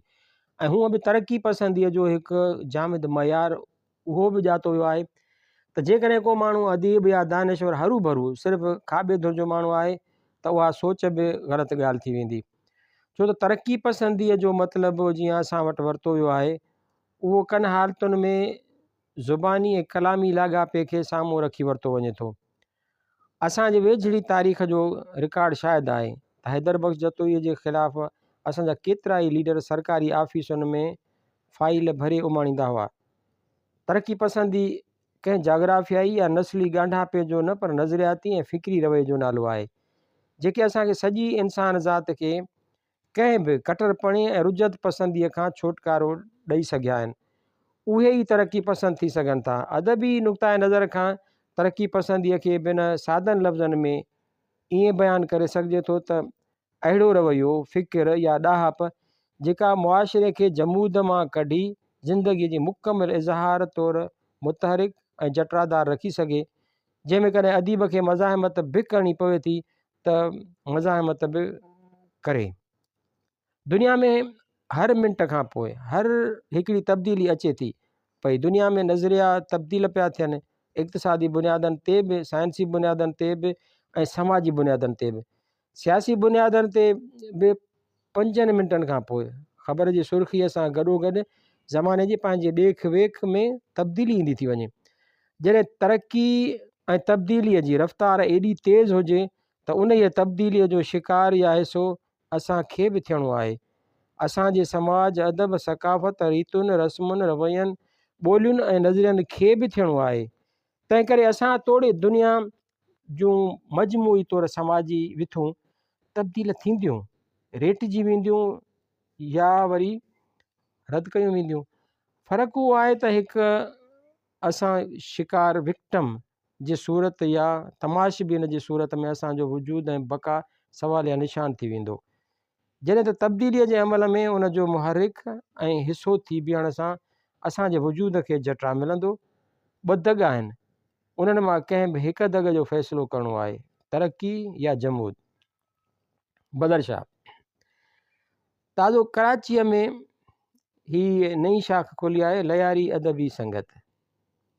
उन ई लाइ चयो वञे थो त उहा उन करे खोली वई आहे त धड़ेबंदीअ खे मज़बूत कयो वञे, जीअं कराची संगत मां निकितल दोस्त हिन में वञी सघनि। छा अव्हां जे नज़र में वाक़ई उहा धड़ेबंदी वारी सूरत हाल आहे या सिंधी अदबी संगत में वाधारे लाइ हिकिड़ो क़दम आहे? डॉक्टर शम्स सुमरो। कराची हिकिड़ो वॾो शहरु आहे। जॾहिं असांजी जाम शोरे जहिड़े नंढड़े शहर में 5 यूनिट आहिनि, टंडे जाम जहिड़े शहर में 3 यूनिट आहिनि, अहिड़ी तरह सां असां ॾिसूं था त काफ़ी जायुनि ते रतोदेरो जहिड़े शहर जंहिंमें हिकिड़ी ब्रांच हले त वॾी ॻाल्हि आहे, उते बि ख़वातीन ब्रांच धार आहे ऐं मर्दनि जे लाइ शाख धार आहे। त कराचीअ जहिड़ी हेॾी मेट्रोपॉलिटन सिटी में 5 शाखूं त छा जेकॾहिं 10 शाखूं खुलनि थियूं त उहा नंढी ॻाल्हि आहे। पहिरीं ॻाल्हि उहा आहे त असांखे ज़रूरत आहे सिंध में हर ताल के लेवल ते सिंधी अदबी संगत जूं शाखूं हुजनि। ॿी ॻाल्हि आहे त असांजो क्रेडिडेंट उहो बि हुजणु खपे त उन शाख में कमु करण जी अहलियत हुजे। हिते जॾहिं असां ॾिसूं था त कराचीअ में असांखे सिंधी अदबी संगत जी शाखुनि जे मौजूदु हुजण जा 3 एम्स आहिनि ऐं हुजणु खपनि। पहिरीं ॻाल्हि उहा आहे त सिंधी माण्हू आहिस्ते आहिस्ते कराचीअ जे सभिनी मामलनि में, हालांकि उहा सिंध में ई शामिलु आहे, सिंध जो हिसो आहे, गादीअ जो हंधु आहे, पर उन जे मामलनि में अलूप थींदो पियो वञे। वरी बि ॿाहिराड़ियुनि ॾांहुं हिननि मोटणु शुरू कयो आहे। पर हिते जेका सिंधी पॉपुलेशन रहे थी उन खे पंहिंजे लाइ आथत कंसोलेशन बि खपे, पंहिंजी नुमाइंदगी बि खपे ऐं पंहिंजो आवाज़ु उथारण लाइ हिकु प्लेटफार्म बि खपे। हिते मूं घणो महसूसु कयो आहे त हिते पुराणे ज़माने खां उहे सिंधी ॻाल्हाईंदड़ शाइर तोड़े अदीब, उस्ताद तोड़े शागिर्द, उन्हनि खे उहा शिकायत रही आहे त जेको अंदिरनि इलाइक़नि मां माण्हू अचे थो पंहिंजो पाण खे वॾो अदीब थो सम्झे, हिते जे अदीब खे हू लेखे ई कोन थो या पंहिंजे दोस्तनि जे हल्के में उनखे आणे ई कोन थो। ऐं कराचीअ में लयारीअ जी सूरत हाल ज़रे घटि अहिड़ी आहे। 50 साल अॻु जा उहे माण्हू जेके सिंधी अदब जा वॾा नाला लेखिया वेंदा हुआ, उन्हनि मां अॼु को बि माण्हू वाक़िफ़ु कोन्हे। को त सोज़ समूह हिते को शाइर बि हो या आहे, कंहिंखे ख़बर कान्हे का त सोज़ समूह काथे थो रहे, कहिड़ी हालत में थो रहे, हू शाइरी करे थो या कोन थो करे, पर हू लयारीअ में रहे थो। उन जे करे त हिन माण्हूअ जो असां सां को बि राब्तो न रहियो आहे, असां हिन सां को बि राब्तो न कयो आहे। जेकॾहिं हिते लयारीअ में शाख शुरू खां वठी जीअं कमु कंदी हुई, पर छो त उहा ख़ासि बुनियादनि ते कमु कंदी हुई, तंहिं करे ख़ुदि ब ख़ुदि उहा इनएक्टिव थी वई या उहा ग़ैर फ़ाल थी वई। जेकॾहिं उहा शाख शुरूअ खां कमु कंदी रहे हा त उहे जेके पुराणा सिंधी जेके जिते रहनि था, उन्हनि जो बि असां सां हिकिड़ो लाॻापो रहे हा, सकाफ़ती बि, अदबी बि, रूहानी बि। त असांखे हींअर बि ज़रूरत आहे त उहे जेके असांजा नुमाइंदा माण्हू हिते रहनि था, उन्हनि सां बि असांजो मेल जोल रहे ऐं उन्हनि जी असां सां दोस्ती यारी मौजूदु रहे, त जीअं हिननि खे बि असां पंहिंजे सथ में खणी सघूं। तंहिं करे उहा ज़रूरत आहे, मां सम्झां थो। छो त घटि में घटि हेल ताईं जेके बि 2 या 3 इजलास मूं लयारी संगत जा अटेंड कया आहिनि, उन्हनि मां मूं कॾहिं बि नफ़रत या हिक ॿिए खां विछोड़े वारी रवश खे वधाइण वारी ॻाल्हि घटि महसूसु कई आहे। पोइ भली उहे शख़्स पहिरीं जेके रंपा प्लाज़ा वारी शाख में वेंदा हुजनि ऐं हाणे ही दोस्त हिते गॾु थिया आहिनि, उन सां को बि फ़र्क़ु कोन थो पवे। नूर मोहम्मद शेख डॉक्टर साहब, मौजूदा संगत में हलंदड़ शख़्सी वेड़ जो मुस्बत जमहूरी क़दर सां को तालुक़ आहे या न? डॉक्टर शम्स: न साईं, को बि तालुक़ कोन्हे, को बि वेड़ सां वास्तो कोन्हे। नूर मोहम्मद शेख: डॉक्टर शम्स साहब, संगत जे इदारे खां वेसा खणाइण वारा अदीब ऐं शाइर जेके आहिनि, जेके पाण बि सभु सुञाणूं, नाला वठण जी ज़रूरत कान्हे, छा उहे तारीख़ में ॾोही सॾिबा या न? डॉक्टर शम्स सुमरो: तारीख़ साईं कंहिंखे बि मुआफ़ न कंदी आहे, ऐं उहो ज़रूरी कोन्हे को त सिर्फ़ु तारीख़ उन्हनि जा नाला ॾोहारी तौरु ज़ाहिर करे, पर जीअं असां वटि काफ़ी फ़ैसिला समाजी बुनियादनि ते, सियासी बुनियादनि ते ग़लति लिखिया विया आहिनि ऐं उन्हनि जी अवाम मज़म्मत कई आहे या अवाम उन्हनि जो साथ न ॾिनो आहे, तहिड़ी तरह सां उहे माण्हू जेके सिंधी अदबी संगत में पंहिंजे कंहिं बि किरदार जे लिहाज़ खां ॼाता सुञाता वञनि था, उन्हनि जे किरदार तोड़े हैसियत खे तारीख़ पंहिंजो पाण चिटो कंदी। नाउमल असांजी तारीख़ में काल गदार हो, अॼोकी तारीख़ उनखे बेॾो ई ॼाणाए थी। नूर मोहम्मद शेख: कंहिं अदबी तंज़ीम में मनफ़ी ऐं इंतिहा पसंदीअ वारा लाड़ा या रवैया कीअं अची वेंदा आहिनि?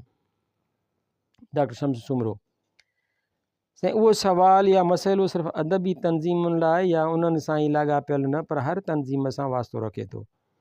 कंहिं बि तंज़ीम, गिरोह, पार्टी या जमायत में सभु माण्हू सिर्फ़ु एतदाल पसंदि, विच थरा ऐं इंतिहा पसंदि न थींदा आहिनि। ॿिन्ही रवैयनि में हिकु फितरी ॻांढापो आहे, पर कंहिं बि तंज़ीम में छुड़वागीअ जो लाड़ो जेकॾहिं बिना कंहिं पुछाणे ऐं ज़िमेवारी महसूसु करण जी आहे ऐं हिकु तसलसल सां मौजूदु रहे, त उन ई सां इंतिहा पसंदीअ खे दॻु मिलंदो आहे। हर तंज़ीम जो असुलु निबेरींदड़ क़ुवतूं अहिड़ी छुड़वागीअ तोड़े इंतिहा पसंदीअ खे ख़तमु करे सघनि थियूं, उन ई शर्त सां त हिननि वटि कंहिं मसइले जी हक़ीक़ी छंड छाण जो अमल बिना कंहिं रंड ऐं पास ख़ातिरीअ जे जारी रहे। बदर शाह: जीअं त अदबी संगत जो 1 यूनिट में पंहिंजो किरदारु रहियो आहे, या वोटर लिस्ट सिंधीअ में लिखण में उनजो हिकिड़ो किरदारु रहियो आहे, ऐं हाणे बि वरी सिंध सां साॻी सूरत हाल आहे। हीउ जेको सिंध खे 2 हिसनि में विराइण जी साज़िश पई थिए, ऐं जॾहिं उहो चयो वञे थो त सिंधी अदबी संगत हाणे सियासत में मुलविस न थींदी, ख़ालिस अदबी तंज़ीम आहे, जॾहिं त हीअ असांजी पूरी सिंधी क़ौम जी बका जो सुवालु आहे, सिंधी ॿोलीअ जो सुवालु आहे, असांजी क़ौमी तशख़ुस जो सुवालु आहे, उन में सिंधी अदबी संगत पंहिंजो किरदारु कीअं अदा कंदी ऐं उन लाइ अव्हांजो कहिड़ो रायो आहे? डॉक्टर शम्स सुमरो: जॾहिं उहो शोशो उथियो त सिंधी अदबी संगत जे मरकज़ी तोड़े यूनिटनि पारां उन ते तफ़सीली रद्द अमल जो इज़हार कंदे उन खे रद्द कयो वियो। उहो शोशो अज़ ख़ुदि बंदि थी वेंदो, छो त उन ई शोशे खे को बि सियासी बुनियादु कोन्हे, को बि समाजी बुनियाद कोन्हे को बि इख़लाक़ी बुनियाद कोन्हे को। ऐं जेका शइ कंहिं बि उसूली बुनियाद ऐं फ़िक्र खां हटी करे सिर्फ़ु हिकु ठले नारे तौरु कनि दहशत पसंदीअ वारे सोच रखंदड़ माण्हुनि खे उभाण तौरु अमल में आणण जी अजाई मथे मारी करे त उन ते जज़्बाती थियण बदिरां पंहिंजनि उन्हनि कोताहियुनि कमज़ोरियुनि खे सही रुख में नई तरतीब ॾियण ऐं संवारण जी कोशिशि करणु घुरिजे। असां हेल ताईं अहम क़ौमी इशूज़ ते माज़रत ख़्वाहीअ वारो कमज़ोर रवैयो इख़्तियार पियो कयो आहे। उनजो नतीजो असांजे आॾो आहे। उहो त बैन अल-अक़वामी हालतूं अहिड़ियूं रहियूं आहिनि जो सिंध बचंदी आई आहे। बंगाल जी छिॼी वञण ऐं हथियार फिटा करण वारे अमल सिंध खे 70 वारे ॾहाके में बचायो, अफ़गान वेड़ सिंध खे महफ़ूज़ रखियो ऐं इराक़ ऐं कुवैत जे हालतुनि सिंध ॾांहुं मेरी अखि उथण खे परे रखियो। सिंध ऐं बलूचिस्तान बंगाल खां पोइ वॾे आरण में कॾो को तब्दील थी चुका हुजनि हा, पर घणे भाङे बैन अल-अक़वामी हालतूं ऐं कुझु 1974 खां 76 ईस्वी वारे बलूचिस्तान जी मज़ाहमत ऐं 1983 ईस्वीअ में सिंध जी मज़ाहमत उन जी हिकमत अमलीअ जा बखिया उॾड़े छॾिया आहिनि। कराची मर्कज़ खे सौंपण धार सूबो करणु या उनखे फ्री पोर्ट करण जा शोशा अॼु जा न, पर घणा पुराणा शोशा ऐं हिकमत अमलियूं रहियूं आहिनि। तव्हांखे हैरत थींदी त जॾहिं वन यूनिट टोड़ियो पियो वियो तॾहिं असांजे हिकु अॻुवाण त उहो बि चयो त मर्कज़ सिंध जा मर्कज़ ॾांहुं रहियल हेतिरा करोड़ रुपया भरे ॾिए ऐं कराची तोड़े हैदराबाद पाण वटि रखे। तंहिं करे असांखे पंहिंजूं सफ़ूं अॻे खां बि वधीक दुरुस्त ऐं सघारियूं रखणु खपनि। नॉन इशूज़ में फासणो न आहे ऐं न असांखे कंहिं बि ट्रेप में फासणु घुरिजे। ही जनरल ज़िया जे रेफरेंडम वारो सुवालु आहे त जेकॾहिं अव्हीं मुल्क में इस्लाम चाहियो था त उन जो मतिलबु आमिरियत जी तस्लीमी आहे। उन्हनि शोषण जो बुनियादी मक़सदु अञा ॿियो बि आहे। जीअं गोही ॾियण लाइ लामारो हिकिड़े पासे ॾिबो आहे ऐं भॼिबो ॿिए पासे आहे, तीअं उहे असांखे मुझाइण वारियूं गोहियूं आहिनि। उन इहे सुवाल वांगुरु त मुल्क जे इक़्तिदार में फ़ौज खे बि शरीक कयो वञे। हू सिंध जे अख़्तियार ऐं इक़्तिदार में अक़िलियत हूंदे बि कलीदी हैसियत माण्हुनि जे जतन करे रहिया आहिनि त चङूं भला असां धार सूबे तां हथु खणूं था, असांखे इक़्तिदार में अख़्तियार ॾियो। ईअं सियासी रांदि जो ॿियो अहम पहलू उहो बि आहे जंहिं ते असांखे वधीक संजीदो थी सोचणु घुरिजे। उहो इहो आहे त असांजी ज़मीन ऐं मिल्कियतुनि वांगुरु हाणे असांजा कुदरती ऐं मदनी वसीला असांजे ग़लति हिकमत अमलियुनि ऐं रिथाबंदियुनि जे करे असांजे हथनि मां वञी रहिया आहिनि, जेको न थियणु घुरिजे। असांजा ॿेला तबाह थी रहिया आहिनि। तेल गैस ऐं ॿिया मदनी वसीला असांजे हथनि मंझां वास्तेदार हुनरनि में ज़रूरी ॼाण ऐं सलाहियत रखंदड़ मज़दूरनि ऐं माहिरनि जी वर्क फोर्स न हुजण जे करे निकिरी रहिया आहिनि। उन्हनि ते असांखे पूरे अख़्तियारी हक़ ऐं इस्तेमाल जी ज़मानत हुअणु घुरिजे। असांखे सूबेदारी excise taxation officer DC SP secretary level जा कामोरा पैदा करण सां गॾु उन्हनि खां ॿीणी चवणी हुनरमंद ऐं माहिरनि जी इनफ़रादी सघ में ख़ुदि कफ़ील थियण जी तमामु घणी ज़रूरत आहे। पहिरीं असांखे स्किल्ड माण्हू पैदा करिणो आहे। उनखे पहिरीं उहे स्किल्ड ज़हन पैदा करणा आहिनि। असांखे पहिरीं उहे स्किल्ड ज़हन पैदा करणा आहिनि जेके हिन नई तरक़ीअ जे दौर में उन्हनि सभिनी शयुनि सां गॾोगॾु हली सघनि। तॾहिं असां उन्हनि शयुनि खे काउंटर करे सघंदासीं या काउंटर करण जी अहलियत में हूंदासीं। नूर मोहम्मद शेख। डॉक्टर साहिबु, तव्हां पंहिंजी तनज़ीम सिंधी अदबी संगत खे वधीक बर्बादीअ खां बचण लाइ कहिड़ा उपाउ वठणु चाहियो था ऐं पिणु अव्हां जा आईंदे लाइ कहिड़ा इरादा आहिनि? डॉक्टर शम्स सुमरो। जेका दोस्तनि मूं ते ज़िमेदारी रखी आहे सो उन ज़िमेदारीअ जे हवाले सां कुझु ॻाल्हियूं दोस्तनि खे चवण बि चाहियां थो। बल्कि उन्हनि दोस्तनि पाण मूंखे सजेस्ट कयो आहे जिते जिते आउं वियो आहियां त उन्हनि जो चवणु आहे त सिंधी अदबी संगत खे ही शयूं करणु खपनि। बुनियादी तौर ते असांखे जॾहिं को कमु करिणो आहे तॾहिं असांखे पहिरीं ॻाल्हि उहा त आइन खे पंहिंजे मंशूर खे उन्हनि ते फॉलो करिणो आहे ऐं कंहिं बि नेगेटिव क़िस्म जी दाख़िलियत जो ज़ाती मफ़ादनि जो शिकार नाहे थियणो। जेकॾहिं असां उन्हनि शयुनि खां हटी करे पंहिंजी ज़ात खां हटी करे कुझु बि नंढिड़ो बि अमल करे सघियासीं त उहा असांजी हिन नसुल जी अचीवमेंट हूंदी ऐं उहा अचीवमेंट ईंदड़ नसुल खे कमु ईंदी। असांखे करिणो छा आहे उहो असांजे साम्हूं आहे त हींअर ॿोलीअ जे प्रोमोशन जे हवाले सां कुझु ॻाल्हियूं करणियूं आहिनि, ट्रांसलेशन्स जे हवाले सां कुझु अमल करणा आहिनि, कुझु अहिड़ा किताब तहक़ीक़ जे हवाले सां, तनक़ीद जे हवाले सां, क्रिएटिव मैटर जे हवाले सां, त जीअं नए नस्ल खे असां कुझु वैल्यू ॾेई सघूं। असांजी माण्हूअ खे उहा बि ख़बर हाणे कान रही आहे। अॻ में हर माण्हू, हर अदीब, हर शाइर हिकु सुठो मुतालियो रखंदो हो, पर हाणे असां मुताले खां जीअं मूं अॻ में बि अर्ज़ु कयो त पोइते आहियूं। तंहिं करे लाइब्रेरियुनि खे अॻिते वधाइणो आहे, रीडरशिप खे अॻिते वधाइणो आहे। ॿियो त तंज़ीम खे वधीक फ़ाल करण जे लाइ उन में जेके बि फिलाज़ आहिनि, जेके बि कोताहियूं आहिनि, उन्हनि कोताहियुनि खे दूरि करिणो आहे त जीअं असां वटि नओं स्टैंड जेको बि अचे उहो मयारी हुजे ऐं क़ौम, अदब ऐं ॿोलीअ जी सही ख़िदमत करे सघे। मुंहिंजा आईंदे जा जेके प्रोग्राम आहिनि से बि अहिड़े क़िस्म जा आहिनि।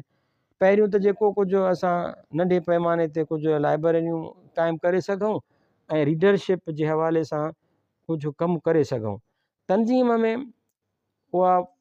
उहे फेटाड़ा जेके गुज़िरियल काफ़ी अरसे खां हिकु नई शकिल अख़्तियार कंदा पिया वञनि, उन्हनि खे परे करे ऐं उन्हनि जी जाइ ते आइन में कुझु तरमीमूं आणणु ऐं नई नसुल खे सही माना में सिंधी अदबी संघ जो हिसो करे छॾियूं। महिरबानी। माहवार पूरब, दिसंबर 1994 ईस्वी वारे शुमारे में शाया थियल।